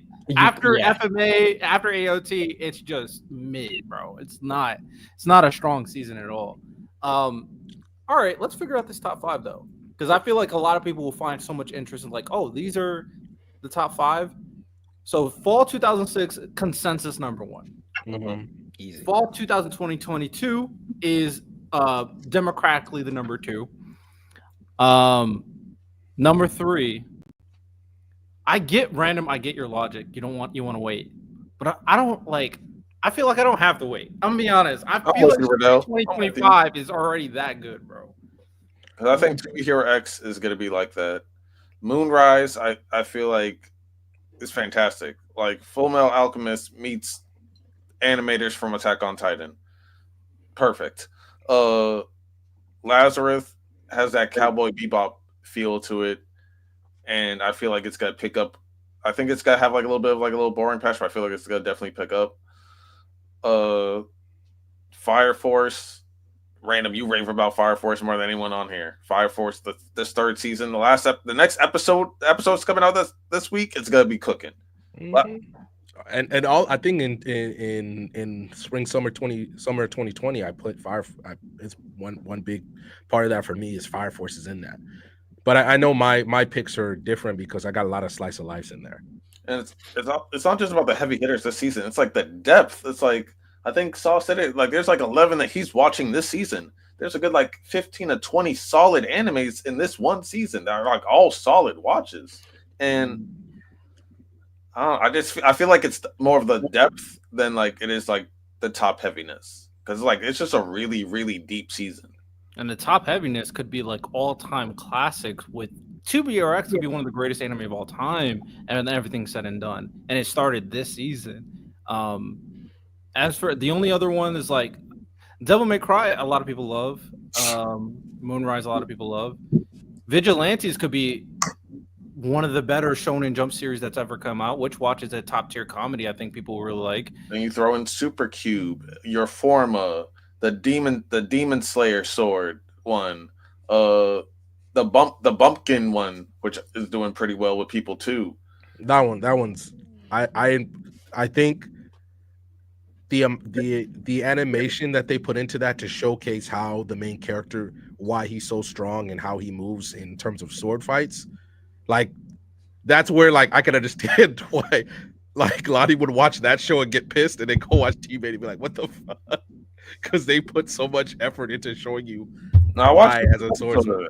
It looks good. Like it looks good. And then T-Bait, as much as we hate T-Bait, people it's actually doing really well in Japan. It's doing really well. It's getting more likes than the One Piece episodes. And also Egghead this season. If we're including everything, Egghead this season is gonna be cooking. So did you guys factor that into your rankings? Not me. No, but we're just talking about seasons. I didn't do continuating. Yeah, I didn't do unless they say season XYZ. Yeah, I didn't do because I think mine. I was like, God, Black Clover, One Piece. I feel like this in particular, like the reason why I'm including One Piece is because they took a 6-month break to bring it back. And this is a season where it's back after a 6-month break with increased animation and with increased edits and things like that. So it's like it went on a hiatus, and this is like its new we're back thing. So that's why I'm including this season, because it's like they took a break. We were already getting peak animation with like the Garp scenes and like the Law and like Gear 5 and stuff like that. We were already getting like great animation from them, and they took a break to level it up again. So that's why I'm including it. Ultimately, oh, go ahead, Santo. No, I mean, what you guys are saying is great because I think this season is amazing. One of the things that I used in my criteria was putting myself right before the season starts and the hype behind it. Mm-hmm. Fall 24, Don is coming out. ReZero season 3. Blue Lock season 2. We had that anticipation that had the world in a chokehold. And people hated it though. I got you. I'm just talking about the expectation that we have. Put yourself back to right before that season came out. We were so hype about it. Like we would just talk. I feel like about them. that's unfair though. The reason why, and I'm really just focused on the quality of the stories because that's why I didn't even mention T-bait, even though we already have the debate. I think people are overreacting. But this season was the special thing about this season is that nobody was talking about these anime. Lonnie put us on 2BRX, and I'm glad he did. Nobody was talking about Lazarus. Nobody was talking about Moonrise. Mhm. Nobody was talking about Witch Watch. Nobody was talking about Vigilantes because they weren't on that timing. The only thing they knew was Windbreaker and Fire Force. So I think that's a little unfair because come to find out, because we have to push the message. Y'all not locked in. This season is crazy. Lock in, and now everybody's like, "Oh yeah, this season is crazy." No, I completely agree with what you're saying.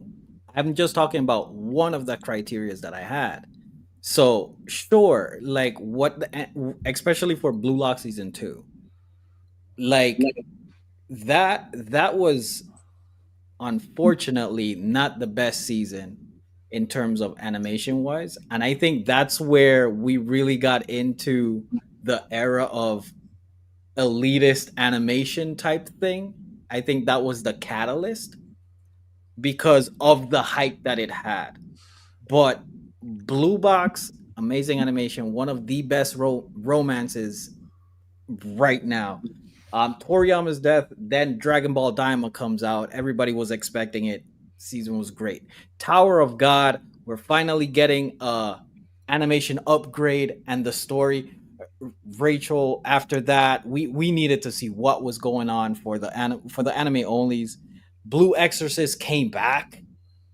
Like that pre 2024 expectation, it's undeniable. Yeah. So I half agree with you because expectation and like results are two different things. Like I can expect something to be great, Sure. but to also your point, as much as you guys shitted on Blue Lock season 2, objectively, I already know Random's already making the face, because objectively you can't deny it. The last 2 episodes cooked, and the last episode was one of the best animated episodes. Period. That doesn't excuse what they did. It doesn't. Of course, it doesn't excuse it, and all those people got fired. By the way, like the studio closed down after that. So justice has been. Well, I told you all you need to know. Justice has been served, Random. But objectively, the last episode, it got a 9.9 rating, is one of the best animated episodes of the last decade, you can say. But we're talking about the entire season, not just I'm not talking about Because if we do that, then I'll be like, okay, this one episode. Hold on, Brandon, I'm not done. We're talking about what the overall anime season provided, and objectively, that animated season provided one of the best animated episodes that we've ever seen. That's something that it provided. You can say the whole season is shit. We understand that. We understand that the season failed. We understand that the season wasn't good enough, but it still produced one of the best animated episodes we have ever seen. 2 things can be true. You can say that, but also, all right, I'm going to touch upon that. Before I touch upon that, my issue with your criteria, Santo, is I feel like you can't confidently assess expectations unless you have a great memory. And if you do, good to you. But I can't assess expectation for fall 2003 or spring 2009. I'm not gonna lie, I have no idea what people were expecting back then, especially since there was no social media. So that's when it gets a little dicey for me, because in the modern era, since we're paying attention to anime, we could, like, especially fall, like, we do exactly what the expectations are. I don't know what people are thinking in terms of Full Metal Alchemist when it officially, like, Death Note. I'm very curious what people were thinking about Death Note. It's coming out. Like, did anybody think it was going to be good? Or Code Geass didn't even have a manga, I don't think. So that's why I find it a little hard. And to address Lonnie's point, if we're going by episodes, then I feel like then we would have to say it's not episode specific. It's like things that contributed to the season, which was one of the I highest don't rated think anime it episodes. does enough to put it in certain conversations. when all the other That's not what I'm episodes saying. can be bad episodes. I'm not agreeing with Santo for it to be that high. I'm just saying accolades for that season, having one of the highest rated episodes of all time Facts. in television is an accomplishment. You can say the same thing for Code Geass because the last episode I think also had a 9.9 rating. So you can say the same exact thing. It had Blue Lock. As much as you want to shit about the second season, it still had objectively one of the highest rated episodes in television history. It's also one of the, like, in recent memory, one of the most disappointing animes. Yes, two things can be true, Random.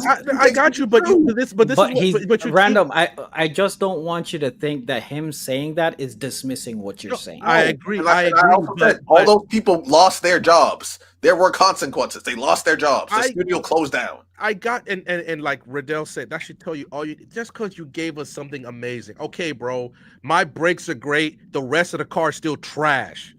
Like, yeah, but the brakes are still great. Okay, you're still not driving the car. You still can't drive the car. But random. That's not what we're saying, though. I think you're applying it to a different argument that you're having. Like, sure, no one is saying that the season is great, it's fantastic. No, but you highlight something. I mean, just because we're not highlighting the bad animation, the bad drawing, the bad art, it doesn't mean that what you're saying is wrong.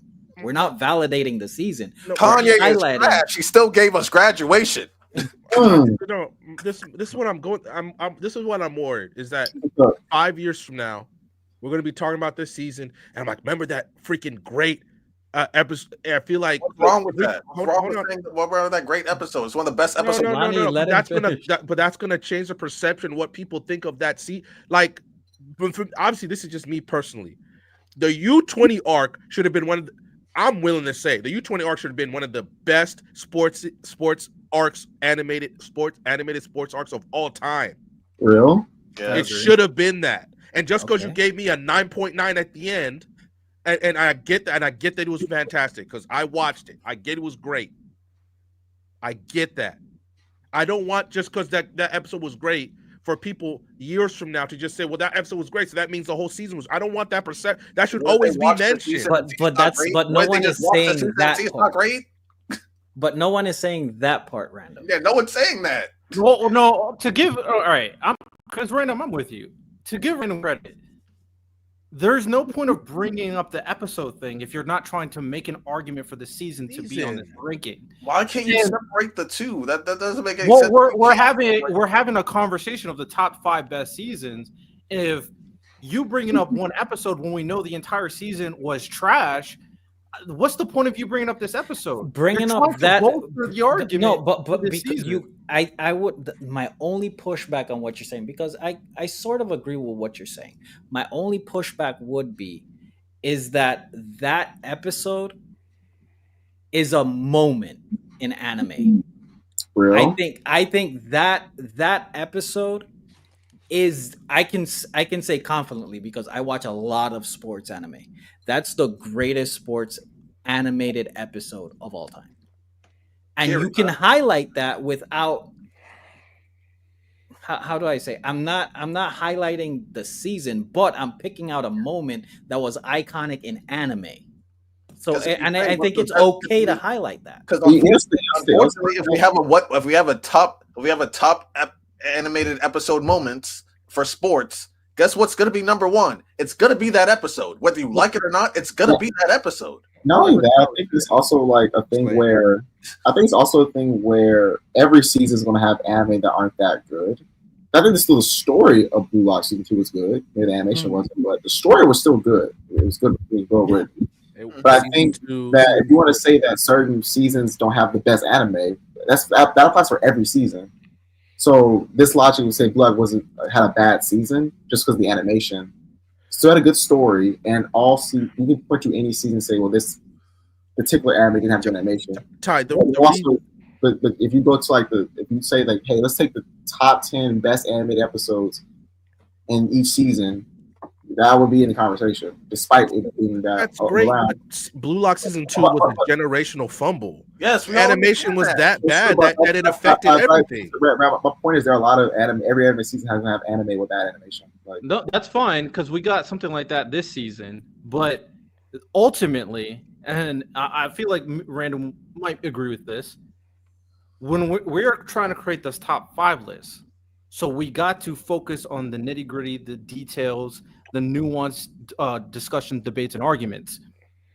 When we're bringing up the argument of the season that you guys are talking about, yes, you can bring up the moment, because I feel like you can bring up a moment that really highlights how great an episode is. Same thing you could do for Frieren, like the fight between Frieren versus Frieren. Amazing episode, great animation. You could bring that up. But also, we got to recognize the other aspects of it. And if we're bringing that to the table, I don't think that moment outweighs how bad and disappointing that season is to make it a strong enough argument for this list. That's kind of where I'm at with that one. I would also say, Riddell,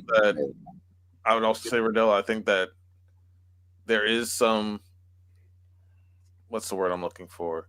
There is some just group thoughts when it comes to Blue Lock season 2, because the second half of Blue Lock season 2 was actually not that bad. It really wasn't. It really was. The second half actually rated pretty well. The second half of the season rated better than most animes that season. But was the beginning atrocious? 100%. And also the ratings and everything else reflected that. It had like some of the lowest ratings of that season. The second half, you see some 8.5s, 8.7s, 9.3, 9.5, 9.8, 9.9, 9.9. So objectively, the overall season wasn't as bad as we think. But the community, because of how it started, we're all just like, oh, it's the same thing how you view T-Bait and how the fans are reacting to T-Bait. The first episode's bad, so guess what? The rest of the season is just automatically trash. The first 3 episodes of Blue Lock was atrocious, so they just said, oh, season 2 is cooked. Everything about season 2 is trash. When objectively, half of it was above average. Objectively, it was above average over half the episodes. That's fine. Are you? But then everybody got fired. Oh yeah, facts. I mean, that's and everybody got fired. True. Two things can still be true. But are you using? That's how bad of a fumble it was. Everybody got fired. Take away from the fumble, but the conception of the fumble. But this is our list, and at the end of the day, are you using Blue Lock season 2 to bolster your argument why this season should be on this list? Like, are you really going to do that? Because I mentioned all these anime for spring 2025. I am not mentioning T-Bait. No matter how much I defend it, it is not being mentioned as a reason why this anime is good. Are you going to mention Blue Lock season 2 on the reason why that season is good? Now I'll tell you this, Riddell. But that's what I'm saying. Wait, hold on, Santo, because I'm gonna cook him right here, and then you can just go. Because we've talked about T-Bait. Santo. We've talked about T-Bait, and we're like, hey, if they cook with that dungeon episode, no complaints. So if that dungeon episode is like the Blue Lock season 2, where it's like a 9.9, does it not kind of make up for a lot of the stuff that was going on? Yes, it does. You can say that the entire season wasn't as bad as initially indicated, but it's still not a reason why a season is good. T-Bait, at the end of the day, has getting ridiculously criticized for a reason, because the animation is mid. One episode does not change the entire perception of the season and the entire quality of the season. That you can't just have one thing save one whole product. That just, like Random says, brakes can't save a terrible car. So ultimately, when we're making this argument, we realize 2BRX, no misses. Vigilantes, no misses. Devil May Cry, no misses. Like, we're just mentioning anime that have top tier quality. Everybody will recognize that this is good, and everybody will recognize that this is why this season's amazing. T-Bait is not going to be that reason. It just is. But if someone were to make the argument for T-Bait being one of the greatest stories ever written, and then still highlight, but unfortunately the animation is bad, I think that bolsters the season argument, because you highlight that it's one of the best stories ever written. Same thing that we're doing with Blue Lock. Blue Lock, the animation for the first half was atrocious. It was mid going forward, and it's iconic in the last episode. You can still use that to highlight the season, but I still would still point out the flaws that it has. I think, like what we keep saying, both things can be true. Question, Riddell Random. Did y'all watch every single episode of season 2? Yes. No. Yes, I did. I was going to ask this. I was going to say this. I think this kind. I don't think that Invincible has like the best animation on a consistent basis. But but that story is good, so I like watching it. I think Blue Lock, the U20 arc is just a really good arc, and that's why people are watching it, despite the animation not being the best. Like I do think that if the arc is good, then people are going. It's kind of I kind of see how people look at like the One Punch Man web novel. The art is not all that. The story's fine, so people enjoy it. So I think that why would you leave out one of the best written sports manga arcs in this conversation? Because even the animation's bad, if the arc is just that good. You feel me? Yeah. So I think it's also the expectation versus the quality. Because for the second half, like maybe the expectation was supposed to be God tier, but the quality was still above average. But because of the first half, people were just shitting on it. When the second half was above average animation. The last 4 or 5 episodes were all great animated. Were all greatly animated. The second to last episode had like a 9.8. The one before that was like a 9.5. Like they all did really, really well, but the whole season's ass. Ultimately, I want to be very clear. If you want to call the season good, that's your prerogative. I don't really care. But we are comparing it to other seasons that do also have good stories, but good animation. So the comparison is necessary because yeah, Blue Lock has a good story, a good sports story, but so does Kingdom, season 1. That animation was unwatchable. So does Berserk. That CGI was disgusting. Are we comparing those to Blue Lock season 2?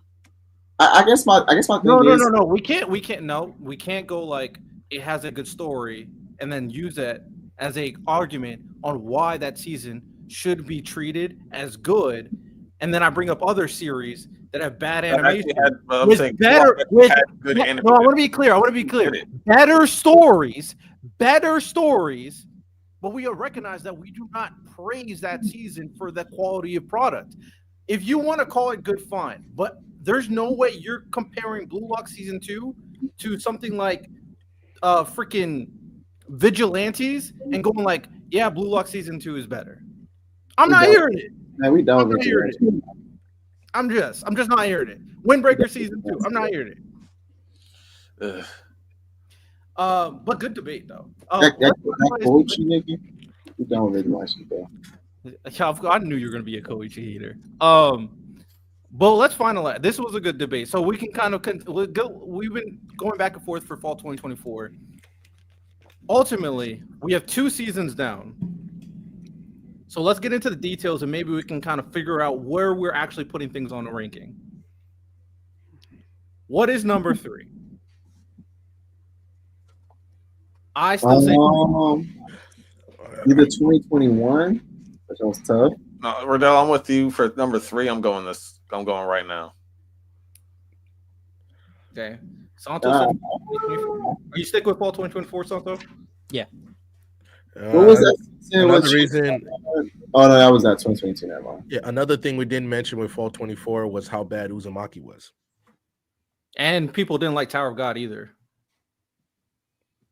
So, but when Uzumaki had a fire first episode, and the rest was bad, and we're not defending Uzumaki the same way we just argued or debated for 20 minutes or for 30 minutes about one was historically good. There's a difference. Yeah, I would say can it just be that we think Block is better, like a better story? I'm sorry, if one's a top 5 rated episode in television of all time. That's different than a fire episode. Doesn't matter if it's historic or not. It literally does. Lonnie, hold on. The best things of all time, but now historic things don't matter. No look past, man. That was tough. Randall, I will say this: if you're listening to music and an album goes, a single goes gold, or let's say it goes platinum, and then it's trash, okay.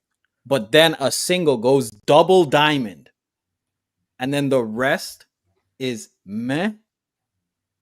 It went double diamond, bro. Exactly. But we're not okay. No, let's just do this. We're not You're not defending the rest of the album.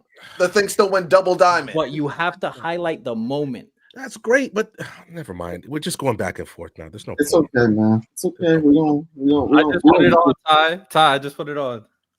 Hey, I man, didn't see the play you were talking about, but I like that score though. Oh, I saw the Hey, pass. hey, look, he need to get his butt. Hey, Santo, you're gonna like that score as well. We come back for a minute. Hey, Luka needs to get Brian his 5th ring when he's dead to me. All right, let's figure this out. So me and Lonnie say spring 2025. Santo says fall I'll do 25, and then 2021 with the TLT as my 4th. Okay, Random, what do you say? Are you agreeing, or do you agree with like what's your pick? I'll go spring 2025. All right, at least it made it to top 3. Yes, sir. I think it deserved it. So, okay. All right, number 4. Ty, you kept on mentioning a season. Which season? What are you referring to? So either 2023 was season 2 of JDK. That season it was what was it? For what? Which one? Which one? Summer 2023 or winter. Wait, no, I think it might be. Winter 2022 with AOT. So, okay, the AOT final season, Demon Slayer Entertainment District 2020. Yeah. And then, by the way, for the sports anime fans, on Winter 22, Salaryman Club and Tribe 9 was gas. So winter 2022 or summer 2023.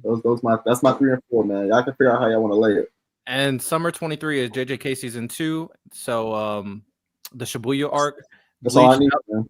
Bleach 1,000-Year Blood War, The Separation. I'm unsure. Lonnie, do you know, or Santo, do you know what The Separation is? Let me know. Bungo Stray Dogs season 5. Freaking gas. If you lock into Bungo Stray Dogs, gas. And Michelle moments, arguably the greatest fight in anime history dropped with Mara versus Kuna in 2023. Like that is one of the greatest animated fights ever. Straight up. It did cook. No one lie. Straight up, like that. That was Ansar go to. Like some of the greatest animators in history came together. They said they wanted to do this episode. They said we want to work on this one. And they dropped one of the best animated episodes ever. Okay. Along with a fire season in general. No, I agree. I think both these seasons are relatively high on mine, so I'm not mad at it. Santo, what are you thinking for this 4th spot?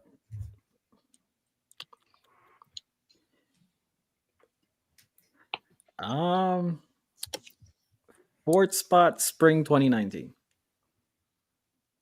I actually don't have that written down. That is Demon Slayer, AOT season 3 part 2, One Punch Man season 2, Fruits Basket, Bungo Stray Dog season 3, Ace No Diamond 2nd act. Okay, it's not bad. It's not bad. I'm gonna go. I think I'll go.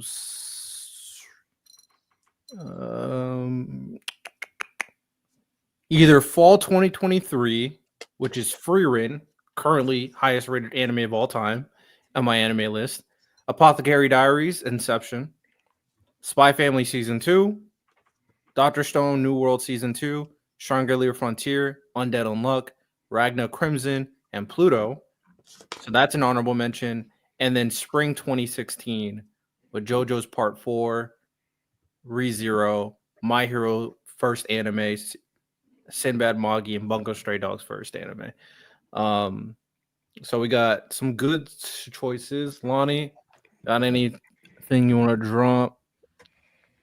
Or you could just agree with me. Oh, you could agree with someone for sure. Ty, what was yours? Mine was winter 2022 or summer 2023. Those are good options too. You know what I'm saying? Which one had JJK and AOT? AOT was it? No, that was in spring 2023. JJK, AOT. Mine has Demon Slayer. Wait, how's it? AOT came out summer 2023. So it was AOT, JJK, and Bleach. I don't remember when JJK comes out came out. that was summer. So season 2 is summer 2023. The one where AOT and Demon Slayer came out was winter 2022. There was a core of AOT that came out in 2023. Winter 2021. So I actually don't have that written down. That's what I was gonna fight for. Is winter 2021. That's That AOT. season, I ain't gonna lie, that season looks heat. So we got AOT final season, Horimiya, Mushoku Tensei, Dr. Stone, Stone Wars, Reincarnates of Slime season 2, ReZero season 2, Log Horizon.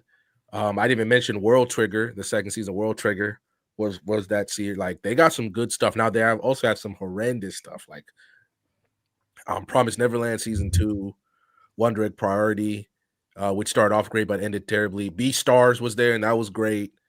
Like, I think winter 2021 needs to be in the top 5. Like, I was gonna wait till we discuss it because I think winter 2021 slightly edges spring 2021, or whichever one that he said.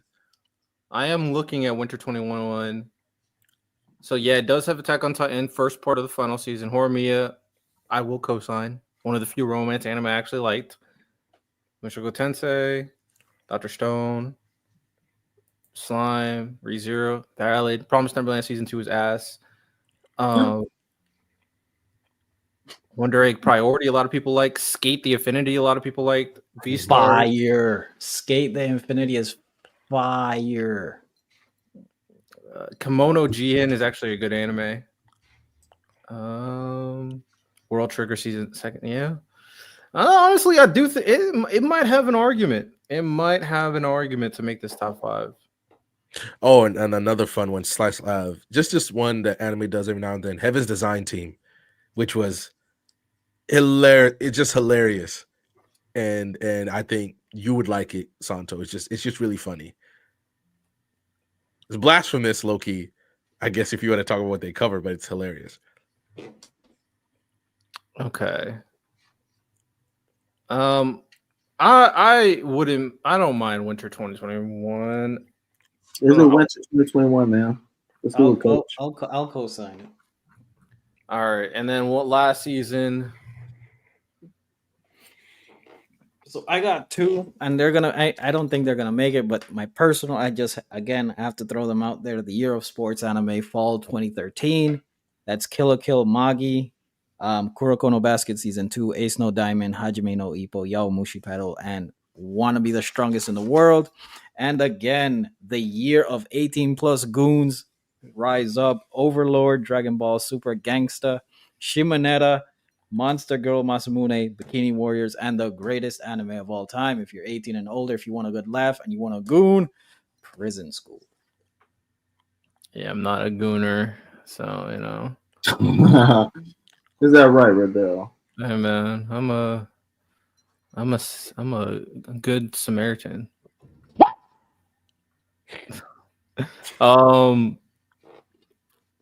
Okay. I'm not mad at it. I'm not mad at it. Random, what do you think should make this final spot?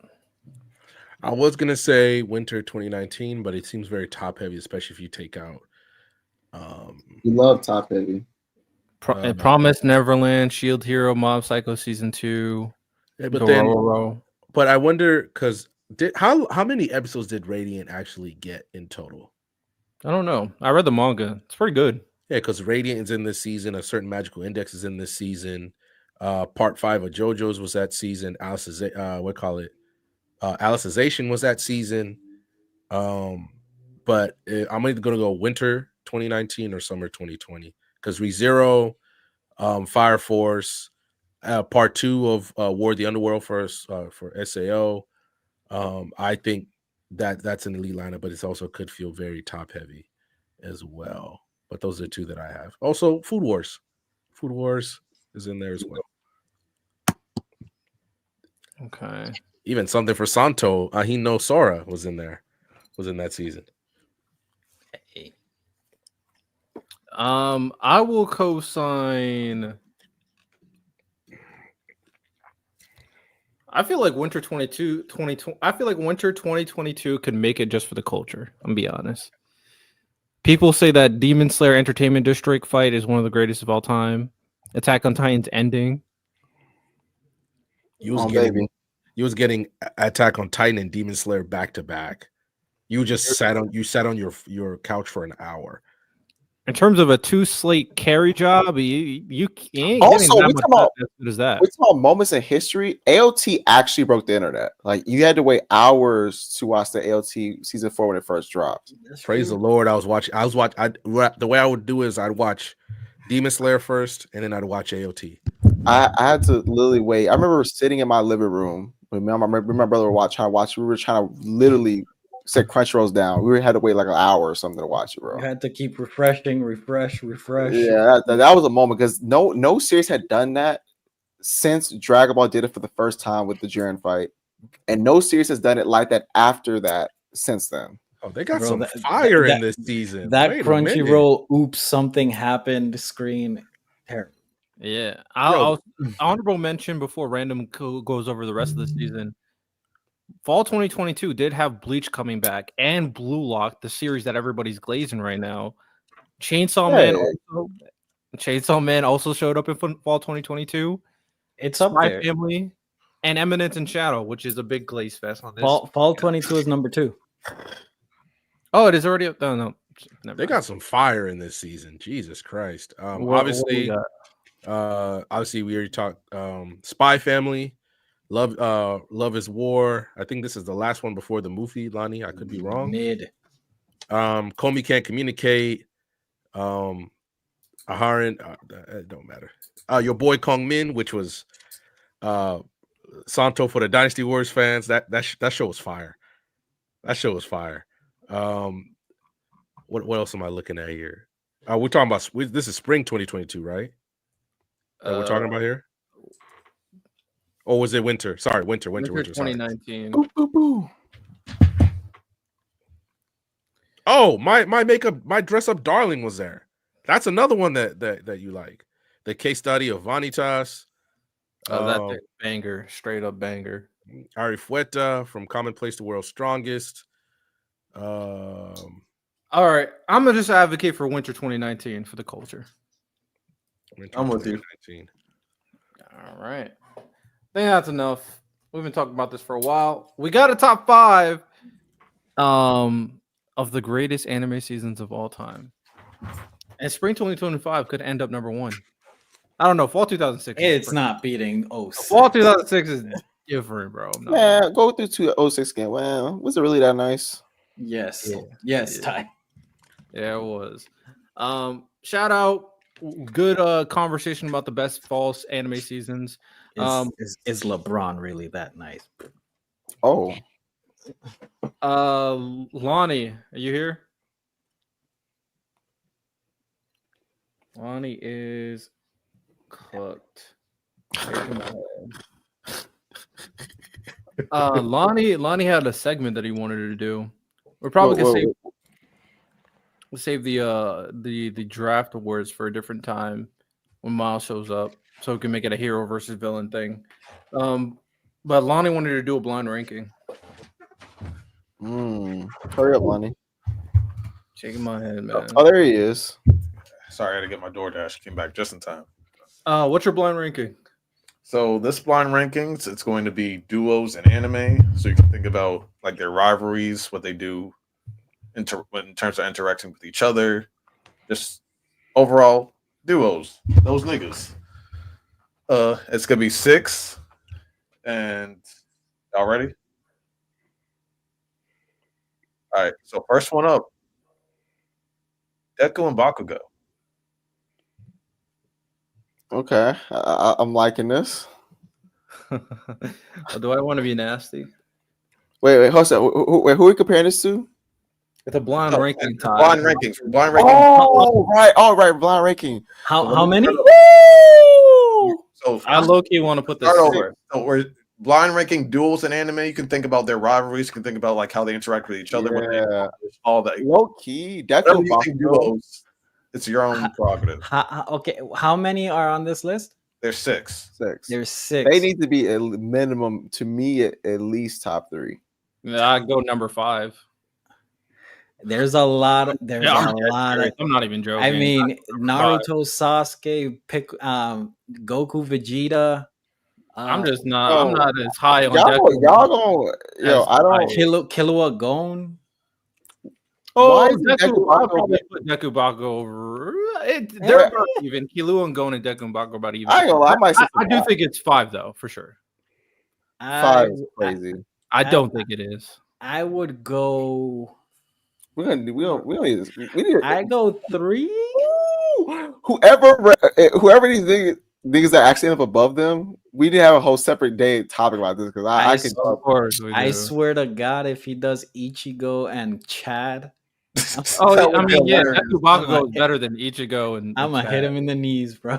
I'll go 3. If we want to make this the bar, I guess. All right, fine. Let's do 4. Let's do 4 since Riddell is. Let's do 4. Oh, Rand didn't even say anything. Rand, what do you think? No, I'll be nice. Let's do 4. See, Randall wanted to say 5 too. Fuck it, I'm standing 10 toes down 5. Yeah. Oh, 2 5 and 2 3s. That's kind of Let's do 4. There's certain themes that are cool, but I'm gonna be honest, the whole thing about Deku fawning over Bakugo and Deku getting bullied by Bakugo, that shit was lame. I'm not gonna lie, I wasn't vibing with that. I just wasn't. Fire. The whole story and the themes can be cool, but let's be honest, their dynamic was lame. Standing 10 toes. Super lame. Yeah, that's cap. Shout out I was Bakugo. gonna want this to be a topic. I will go to battle with this. I think Bakugo carried the dynamic. Deku. I think this list is gonna have y'all arguing. Bro, listen, just because Bakugo kicked Deku ass don't mean Deku didn't put in work, bro. Oh yeah, I think you we want to put them in conversation. They don't belong in. I think there's literally a video of Ty doing. There's nothing wrong. I'm trying to figure out what's wrong with that. It's very in character. Like this and Bro, getting them both representing the both sides of heroism, that shit was fire, bro. I don't care about the theme. They're dynamic. That's the problem. It's the story. You don't care about the story. What do you mean? Just like I said, I don't care about the story. I guess. W-I-A. All right.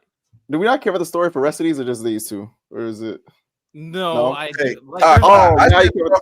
said throw whatever you wanted when it comes to duos. You can put. I'm just saying. We say the theme is a story, so if you don't care the story, then just let me know. You can include the theme if you want. I include the theme too. It's not good enough for me to put them higher. It's the theme of the story. So you think the story of My Hero as a whole isn't good or something? I'm kind of confused. That is a wild way to think what I'm saying.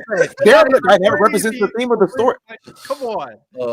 Their dynamic represents the theme of the story. Am I missing something? I'm already happy with my list. So I'm so confused. Am I missing something? It literally does. That's what I'm asking. Do you not think of My Hero? Well, we'll go number 4. All right, by the way, I just joined our Discord. Salute to Aya. She actually came from me and Random doing the No Name Wrestling podcast. So, okay. Wrestling. We're arguing, even though we just started. We're arguing about the top 6 duos from my blind rankings list. So this is going good so far. We're going 4. We're going 4. All right. Next one. I thought this would be interesting to place. I really wish Miles was here. Luffy and Zoro. I'm a layout. Oh, they're really good. I think they're really good. I think now that I can actually engage in this conversation. Oh, you said 5? Is that disrespectful? I think they're better than Deku Bakugo for sure. For sure? For sure. Bro. I don't know about. I do think Luffy. Where is Miles when you need him? I think Luffy Zoro is fantastic. I do think that. But I guess my question would be, what does Luffy Zoro provide that Bakugo Deku doesn't? Like how does that? Like, you know what I'm saying? That's what I would want to know. I don't think it's a for sure, personally. I like their dynamic more than Deku Bakugo. I do think Deku Bakugo fits the theme of the story more because it's more important for the narrative that they're telling. Luffy and Zoro, not as much. But especially recently, I won't spoil, Santa, don't worry. Especially recently, it just highlights what Zoro means to Luffy and being that what's the term? first mate. Wait, what's the vice Yeah, captain? yeah. Something like that. His second in command, Zoro, showcasing that even more so in this recent arc just really makes me appreciate that Luffy needs Zoro to kind of put him in check sometimes, and I love that dynamic. Well, I just think it's way more interesting, and also they fight the two. and Bakugo and Deku need each other to become the ultimate heroes. I agree. Yeah, I mean, all right. Listen, I'm just saying what the story said. I don't know. Hey, I get it. It doesn't matter. I guess. I'm going. I'll go 3. I'll go 3. I feel Wouldn't like be mad at it's 5 either. I'll go Ty? 3. I'm telling you, Ty's gonna crash out, bro. Oh my gosh. Luffy is so tough though. So I'll say I respect for Luffy and Zoro. I will say yeah. Say it, bro. Say it. Should they really be 3? Yeah, boy. Should they really be 3? I might say 5. I might say 5. You won't. And then Baku's also Say it. Say it. Like I'm gonna say 5. I'm gonna say 5. I love. Listen, if I take them individually, Luffy's over Deku. Zoro, I might even take Baku over Deku. Baku over Zoro. I probably would do that. I'll say 5. This list is cooked. It's not. It's not. I You don't gotta think vote. it's cooked if they are at 5. I'm gonna be honest, because even though I like their like I said, I'm just being honest on how I feel about it. I think 5 is a okay placement. I also think 3 is an okay placement. I say 5. You Santo says 3. You say either one. Oh yeah, that And doesn't, then the Random hasn't seen it. It's So on. that doesn't really help the situation, huh? all right, Riddell, just and then make a Random choice. hasn't seen it, so Riddell, make a choice, man. yeah, we do need Miles here so he can. Okay, Miles would have been scorched earth. I don't know if he would because their dynamic is not. Well, he hates Zoro too. So. He does hate Zoro, but it's not a focal point. Does that take to the away from? story. I don't know if that would take away from what he thinks Zoro's impact is.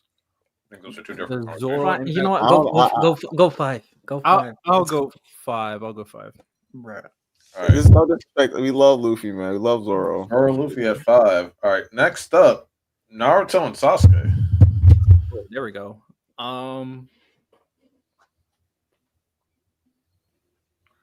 2, This not 5. maybe 1. 1? Wait, what? You think Naruto Sasuke is trash? I don't think they're trash. I think They're the. Hold on a second. Hold on a second. Wait, I just realized something. Have you? I just realized something. But you sound like Riddell, you said 5. You just listen. I think I- Naruto and Sasuke is fantastic. Okay. So do How I. are we going to talk about Deku saying "Kacha, Kacha," but act like Naruto's like that for Sasuke? Like this is where we're getting kind of weird. No, they are not compared. Yeah, And yes, just yes, he is. and just because Come on, bro. I'm Come on, saying bro. that This they is should like a false be comparison. Like, believe me. 5 doesn't mean that. Wait, they're trash. wait. Weren't you bringing it up because you're saying that There's like, no 5 left. There's only a 6. No. Wait, What so I'm saying is that Riddell, what you're genetically saying think that is what you're cringe? saying that they're trash. I'm not saying that they're trash. This list is, I mean, top. You think they're worse than Zoro and Luffy and Deku and Bakugo? Yes. I wouldn't say that, but Nigga, what? Riddell, I brought that up because I'm assuming that your point was that it's cringy, that Deku can be cringe, right? No, I think like you.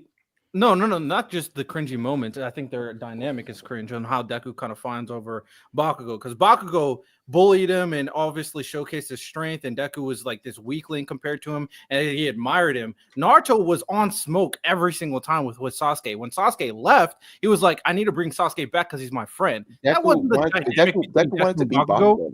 Deku wanted to beat Bakugo. Wait. He was his fun. Just because him wanting this does not make his situation less cringe. The guy I bullied, I admired him and fawned over his strength. Like what? I'm actually kind of confused. Why can't wait? I'm actually kind of confused. What? Why What's can't confusing? he be? Why can't someone that bullies you? You say you can again in this the concept of quirks. Say also acknowledge he has an amazing quirk. That to me is You like can't acknowledge his amazing quirk, and I can that- acknowledge that shit is lame. Him. wait. falling over the No. him I'm kind of is confused. lame. So you're saying that because he bullied him, him acknowledging that he's an amazing fighter is cringe?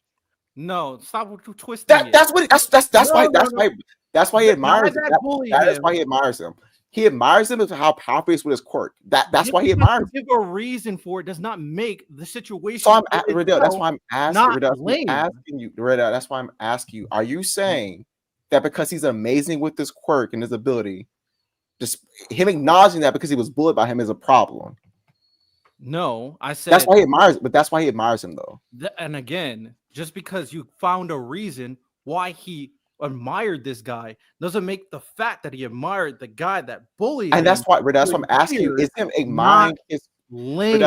I'm asking, so again, I know, but I'm saying no, you keep on asking if I have a problem with the conclusion. I don't have a problem with the conclusion. I have the problem with the scenario, the feelings, how he interacted with the person throughout the relationship and the beginning of the relationship dynamic. That's why I'm confused. You're saying regardless of the context of the admiration, doing it at all is inherently cringe. I think that's nonsense. Stripping the context, saying, well, just because you admire, I don't care about the context, doing that in general is bad. That's nonsense. That's not, I didn't say that. I did not. So that's what I'm asking, Riddell. Is him admiring for his strength a problem? Because that's the context. No, because you're trying to isolate it, and I'm providing the full context. That's why he does it. I'm so confused. And I said the conclusion on why he did this thing doesn't matter because the situation itself, taking the totality of everything between the relationship, I don't care about his reasoning. Okay, cool, Riddell. That's why I think you're not listening to me. I'm saying, so you're saying regardless of the reason he admires him, admire him in the first thing because he bullied him is an issue, correct? I had to get my support animal. That's what you have to be saying. Say it again. So I said, regardless of the reason he admires him, the fact that he does because he bullied him is a problem, right? That's what you have to be saying. Because I'm saying he admires him for his power and his strength. That's why he admires Bakugo. He's the epitome of the embodiment of victory and strength. That's why he admires Bakugo. Okay. And you're saying the admiration, regardless of the context, is cringe because he bullied him. So it's not regardless of the context, because the context is the bullying. It's regardless of your conclusion. So your conclusion it's regardless of the reason. Riddell, I think let me correct you. You have a reason for something. I think you misunderstood. In reference to the reason. Riddell, I think you misunderstood. Riddell, I think you misunderstood what I said. Let me just clarify. All right. I'm saying regardless of the context of why Deku admires him. That's what I'm saying regardless of the context. I'm saying Deku, the context of his admiration is he respects Bakugo's power, his strength, and his embodiment of victory. I'm saying regardless of that context, because he admires him at all is a problem because he bullied him. All right. I think you know what? Just so we're not stuck in semantics, I feel like we're probably understanding the same thing. We're just stuck on the words. I think you get what I'm saying. I think I understand what you're saying. Ultimately, I don't think you do. And the only reason I'm saying that is because I have to say that because if we're really stuck in the semantics point, what you just said to me still doesn't apply to what I'm saying. Riddell, you can't apply context to a reason why this guy is Riddell, I'm asking you a question. I know. That's why okay, let's go back. I really want to figure this out. Riddell, you have an issue with Bakugo. You have an issue with Deku's admiration for Bakugo, correct? I have an issue with Deku's relationship with Bakugo. I don't have an issue with him admiring him. Did you not say that? What? I didn't bring up crazy. No. I brought up the full context of the relationship. Hi, Riddell. Talking about Riddell, you said that. Wait, hold on. Chat. Did he not say that he had a problem with Deku admiring Bakugo, or am I tripping? Release. I said I brought up everything in the context. No, but okay, but I just asked you a problem admiration. You said no. I'm like, but you previously said yes. I brought that up. We're only halfway through the list. I brought that up.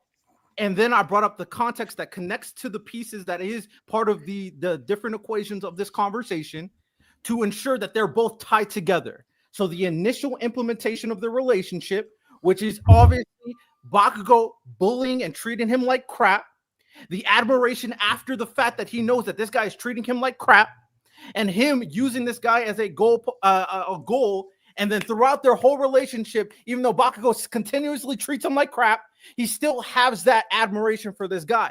Okay. That I brought up the Okay. entire thing because Okay. all of it is required to understand why Deku fawning over this dude is lame.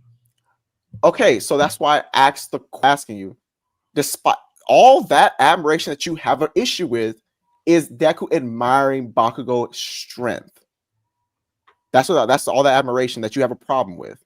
I guess you say you also have a problem with Bakugo just being a bully in general. If you want to say that you don't like that Bakugo became a bully, I mean, I guess. I'm not even talking about Bakugo being a bully. I'm talking about Deku's. I know, Riddell. I need you to keep up with me. I know that. I am, but you're bringing up stuff that's not relevant to the conversation. Riddell, how is that, Riddell? Why would you bring up Bakugo being a bully and try to make it seem like, oh, you have a problem with Bakugo being a bully? I never mentioned anything about Bakugo as an isolated Yo, Riddell, maybe I assumed that we were talking about the concept of their relationship. Like he was a bully within the relationship. Specifically talking about Deku the entire time. No, Riddell, listen, I understand. You don't like the bullying within the relationship and how Deku responded to it, right?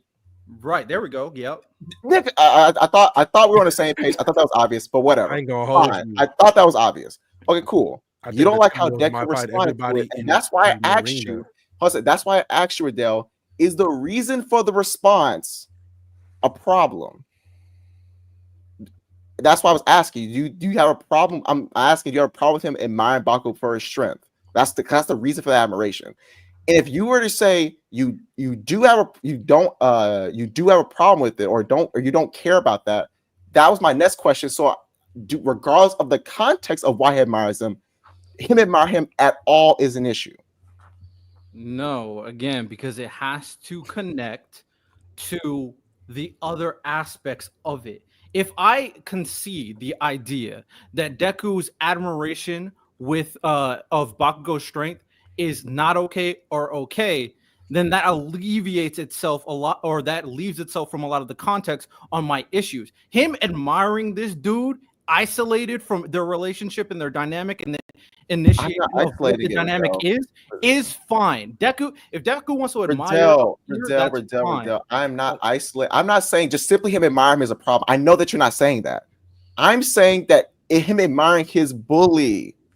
Like, we're obviously talking about him being the relationship, their dynamic. That's why we're in the semantical argument. That's why I brought that up. This is why I think I'm not understanding. Riddell, this is why I think the misunderstanding is coming in.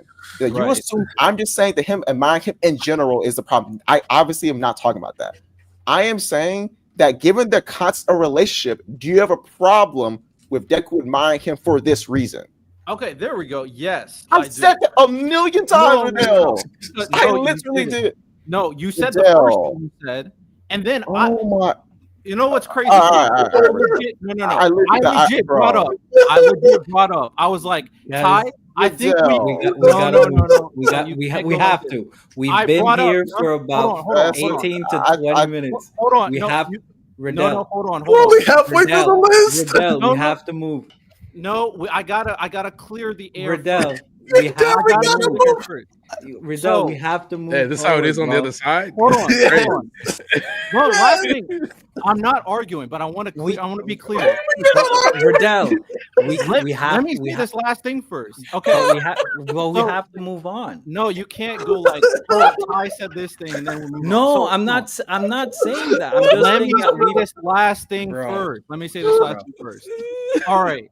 So, Ty, that's why when I was like, I feel like we're in a semantics argument, and that's when I brought up that point, because I think we understand the same thing.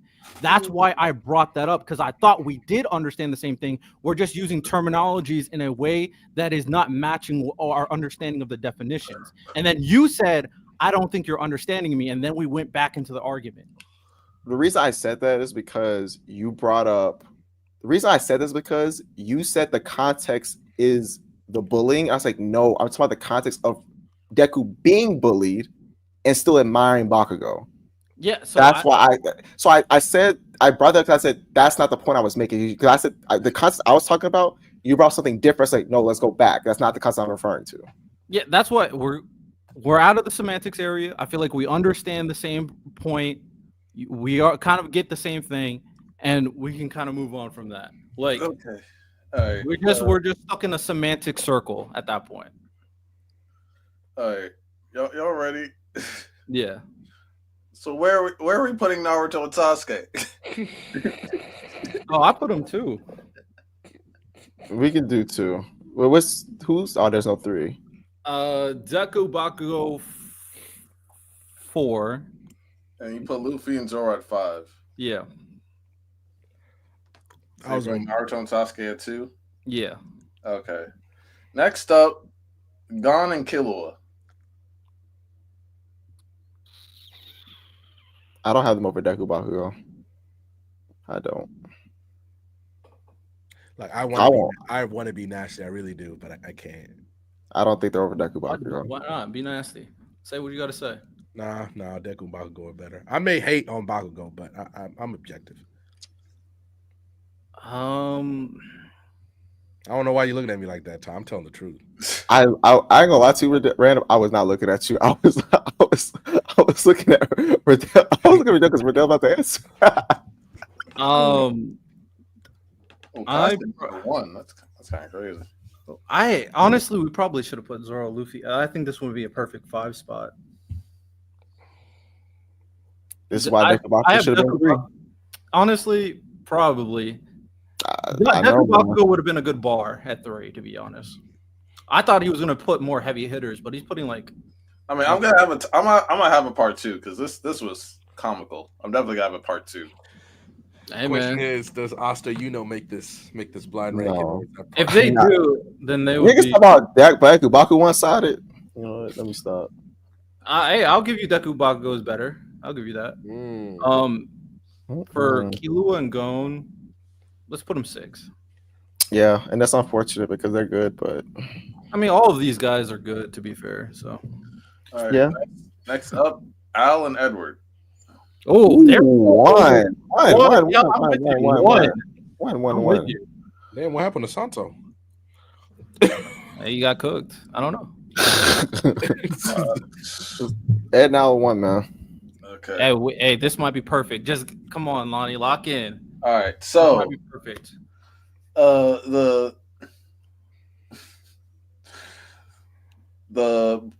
BSS blind rankings go. Number 6, Gon and Killua. Number 5, Luffy and Zoro. Number 3, Yuji and Megumi. Number 2, Naruto. You missed number 4. You didn't say 4. Did I fuck up? Hold on. Yeah, you just didn't say 4. Start over. Okay. 1, 2, 3. All right. The BSS blind rankings for best duos of anime go. Number 6, Gon and Killua. Number 5, Luffy and Zoro. Number 4, Deku and Bakugo. Number 3, Yuji and Megumi. Number 2, Naruto and Sasuke. And number 1, Al and Edward. Ty? You muted, Ty.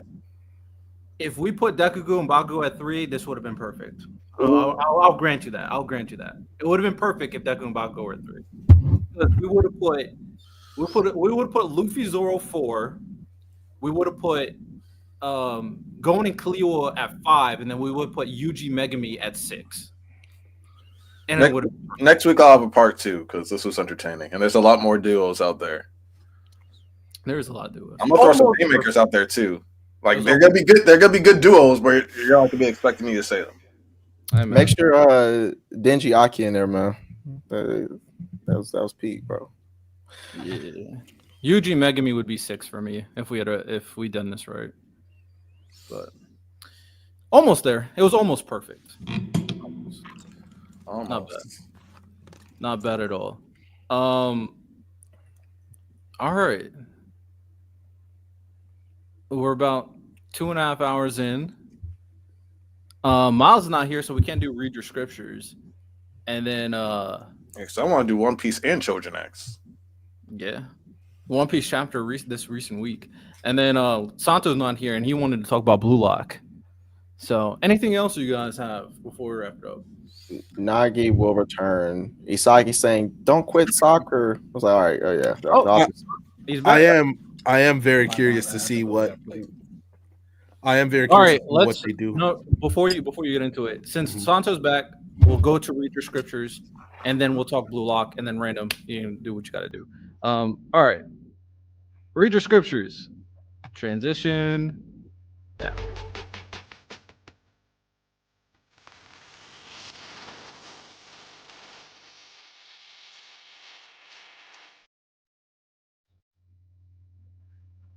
Before we kind of go over there, and then random, I'm gonna let you start. Don't you worry. Can you tell Santo our blind ranking so he's caught up? You talking to me or it's Lonnie? I was talking to Lonnie. He was the one who created it. Great, what? Do the blind rankings. Let's also know the blind I'm not rankings. locked in. Can you tell Santo the blind ranking? Oh, yeah. Let me pull it back up. Number 6 was Gon and Killua. Number 5 was Luffy and Zoro. Number 4 was Deku and Bakugo. Number 3 was Yuji and Megumi. Number 2 was Naruto and Sasuke. And number 1 was Alan Edward. I'm not mad at number 1. Number 3, I did Literally take. I love Yuji and Megumi. Put them at the bottom and then move everybody up one, and then it's fine. legit. Like that's what I already admitted to Ty. If we had Dekugo Bakugo number 3, we would have made the perfect ranking. I think I would have switched Deku Bakugo with Luffy Zoro. But yeah, Megumi and Yuji bottom. Yeah, bottom for sure. But all right, we're here. Read your scriptures. Blue Lock, random. What were you saying? Sorry, I just saw Luca make a nasty fadeaway. Oh, I That's what I do. Oh, I just okay. I'm very curious to see what they do with Nagi, especially, and well Rio too, because bro was crying like he lost his baby, man. Like he was down bad. But how much? When do you think we're going to see him come back? I think we don't see him for arcs. If he does, Maybe after the World Cup, because he's I'll say after the World Cup. Now, I don't read his spin-off manga. Where is that? Is that like caught up to the? It's like second selection. Oh Jesus! It's pretty far back. Yeah, I read the chapter today, and my thoughts are, I still think Nagi's coming back, especially, and maybe this is me reading too much into it, of course, because Nagi, my guy. But when Nagi was kind of explaining his relationship with Rio, I found it very interesting that they had a panel of Ego really paying attention to what Nagi was saying, and it makes me think that Ego's not done with Nagi. I don't think anybody could see Nagi's potential and was like, I'm done with you. But I feel like this is the moment Nagi finally realized that I have to let all of you guys go to find my passion. I think that little panel of Ego, I think Ego sees a lot of himself in Nagi in terms of the wasted potential type thing. I think in Ego's backstory, they speak a lot about that.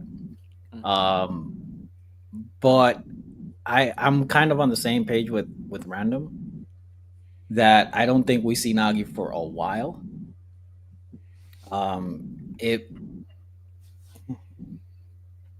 My question would be, if you don't see Nagi again, the way that he was kind of written, quote unquote, written off, are we okay with it? I think so. Yeah, I think so. I think I would be. Bounce back. Because it's open-ended enough that you could, let's just say the manga ends. Let's just say the manga ends after U20, even though I have no idea when the manga is going to end. You could bring him back or build his sequel or his spin-off manga to him coming back and making that something.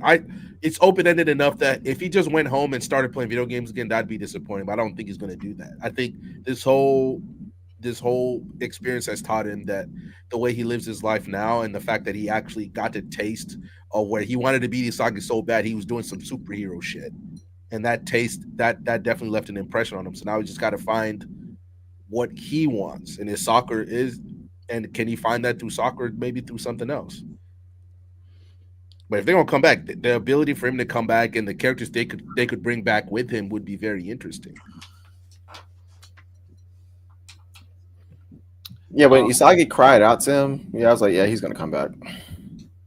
W He'll get be the back. main character rub right there. Yeah, I don't think it would be a good ending for Nagi at all, personally. Especially considering how important Nagi seemed to the Blue Lock universe in the story. I think if it was, I'm not saying Nagi getting written off is necessarily bad for the story. I'm saying the way they done it, I do think could have been more impactful in a match that really mattered. Showing the end of Nagi would have hit more to me.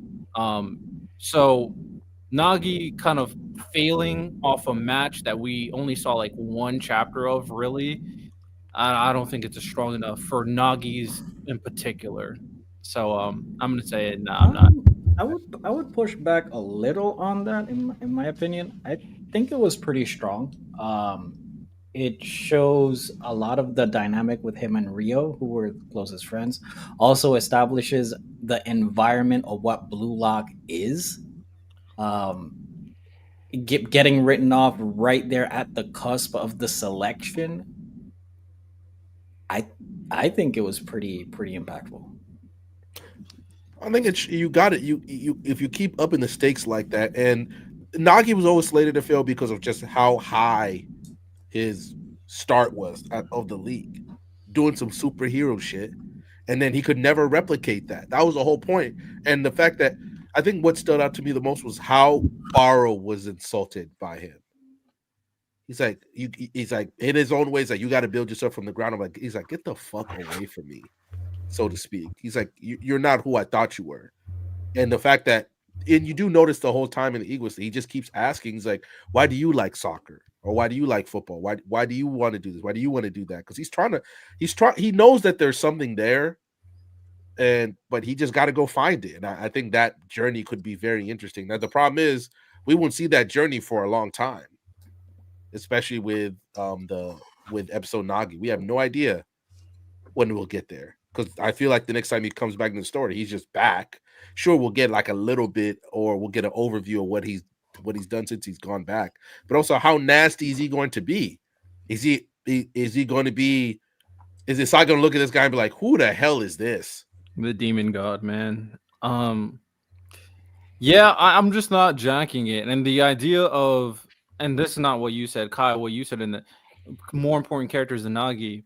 This might be meta, and I grant you it's meta, but I'm going to use it anyway. Who else is getting a side story? Who else is getting their own movie?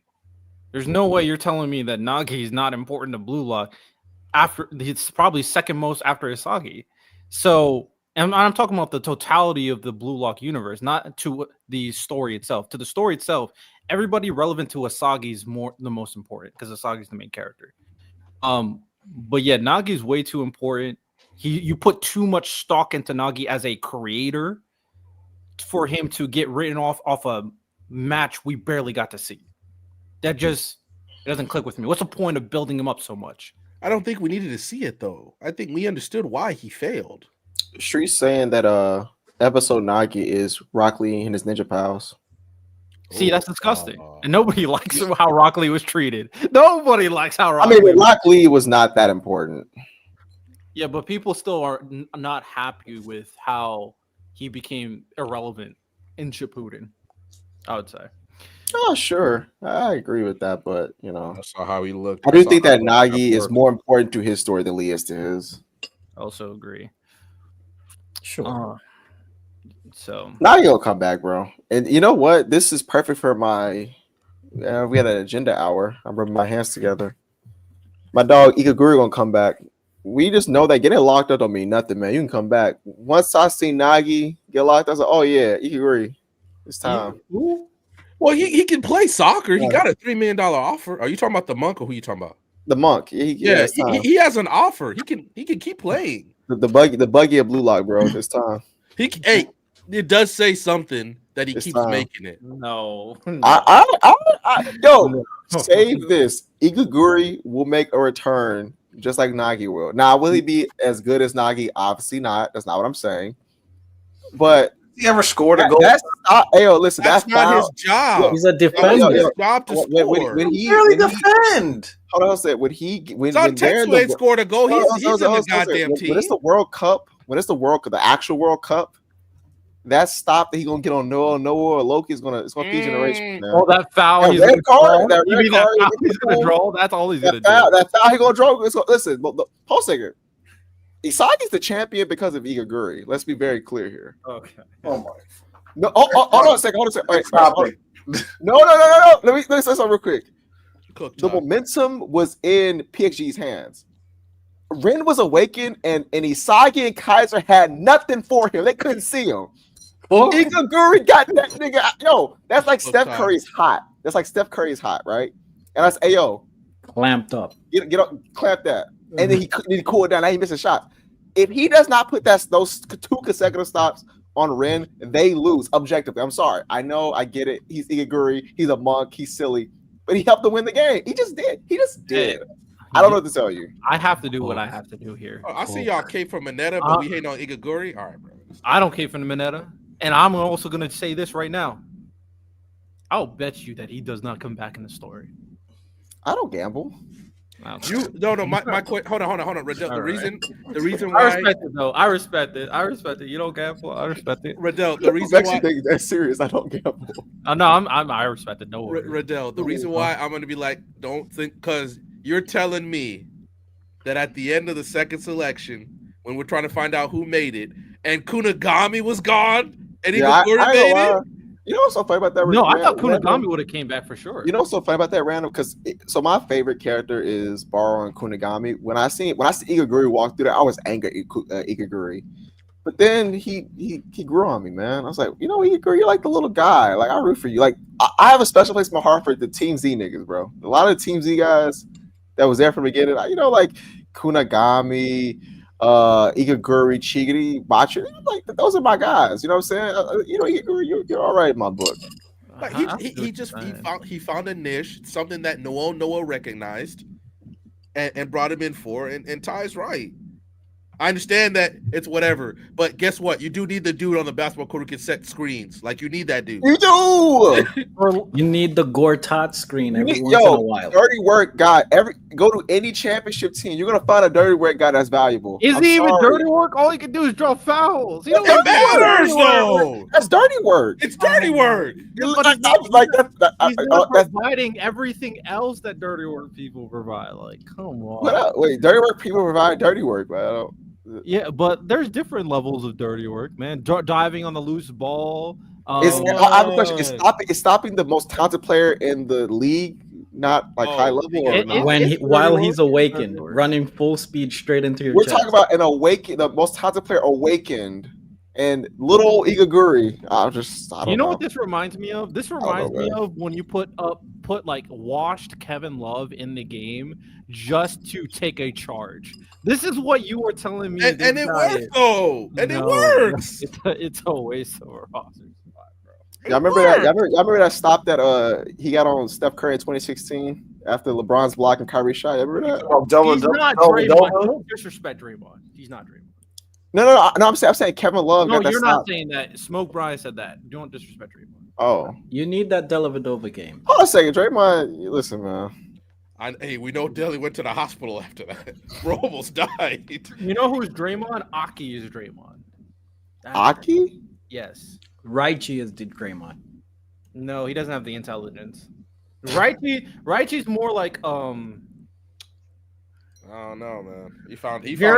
He's like a Jared Vanderbilt type. All he's there for just hustle and defense. He's not even that good on deep. Whatever. I'm just trying to give comp for Raichi. That's it. But all right. Anything else? Kind of covered a lot.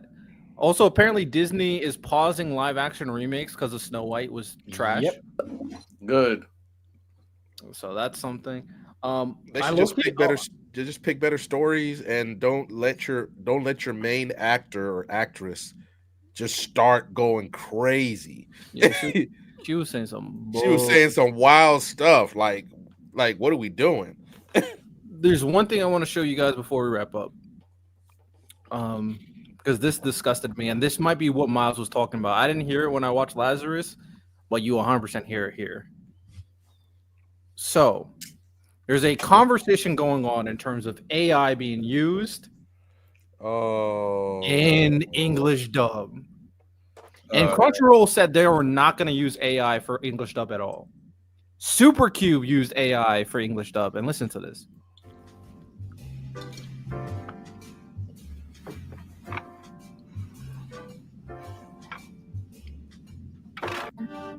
Take the punishment. Your turn to answer the Oh, question. turn it off. Turn it off. Turn it off. So hard. Turn it off. Hear her voice. Hear this. Hear this. Oh no. So hard. I lost again. Turn it off. That's some disgusting. That's Santo, this is exactly what you and I were talking about damn near 2 years ago. 2 years ago. And Riddell, I understand. It ain't that fucking hard to find somebody who can say 2 lines like that. Like it really isn't. That's how much you like. Come on, bro. And this is why I harp on little things like this. Because if we let this shit slide right here, people only think, well, people didn't do this wasn't that bad. So, but then the next time they'll try more. The same way I'm mad at Nintendo for increasing their stuff to $80. Like if we let that stuff slide, it's only going to get worse. Like we gotta go hard against this. This is important. Like Santo, I can only scream it from the mountaintops long enough. But you didn't want to spend. I don't know. I haven't seen Supercube yet, so I don't know. I don't know how important those characters are. But you didn't want to spend the money. The girl is very important. Okay, you didn't want to spend the money to hire a professional actor to just record lines. So this is the thing that you get. And please, everybody, do not let this slide. Because if you let this slide, it's going to get worse. It's not even about, obviously, there's also the other part about people potentially losing their jobs. There's something people spent their whole life trying to do. Do not let this slide. Because if you let this slide, it's going to get worse. Because then all of a sudden, they're going to be trying to use AI to animate fucking anime and things like that. This is a slippery slope. That's why I'm mad. That's why I'm trying my hardest not to crash out, because it's ridiculous. What if it was good though? I still wouldn't like it, Santo. I still wouldn't like it. Okay. My opinion is that was trash. And my opinion is I have very little faith that it could be good enough to replicate human emotion. So I also like the fact that these people get jobs to voice act. I really like good voice actors. So yeah, I'm not okay with this. You know, when we try to replicate humans, that's not okay, man. That was disgusting work. Supercube, disgusting. Let this slide. You let this slide, they're gonna take a whole mile. Next, you know, the next season of Fearing is being voiced by AI. When the goddamn English dub voice for Fearing, people love that actor's work. Like, what are we doing? Do not let this slide. I will scream it from the mountaintops. I'll write it goddamn on my whiteboard right behind me. Like, don't let this slide, y'all. Shout out Random, just crash out, man. It's a W crash. We do want to respect Crunchyroll. Crunchyroll said they're not allowing that in their company. So that nigga capping. So I don't know. Damn. Unless you just literally pick somebody off the street. You pick somebody off the street to voice those lines. You have what do you call them? You have what do they call when like electric, they have a guild or a union. You have unions that you contract with to work for. I understand that it's tough, but you want people to like your anime, right? So that they buy more Blu-rays, right? So that they get all that, so that you benefit. Spend a little extra money instead of, you didn't even go get a good AI, and I still have a problem with that. You went to go find the AI you could get for free on the internet somewhere.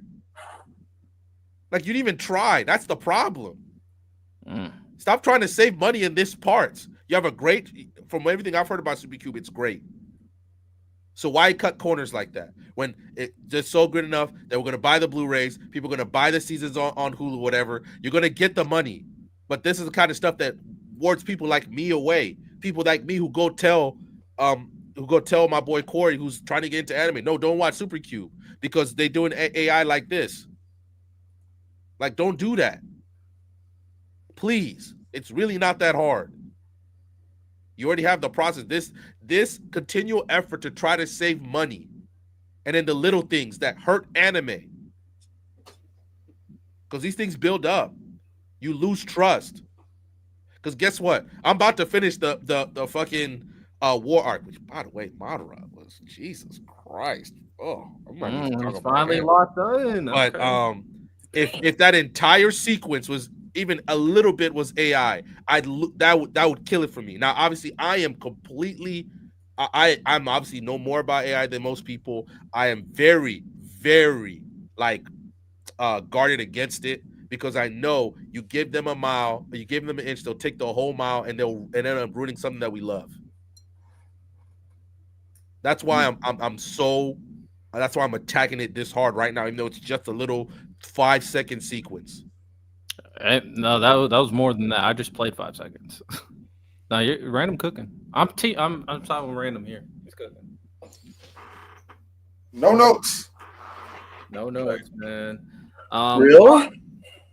All right. With that said, 3-hour pod. We went over everything we had to go over. A lot of fun, of course. Like we said, make sure you guys like. Let's try to get to 30 likes for this podcast episode. Let's try to get to 10 comments.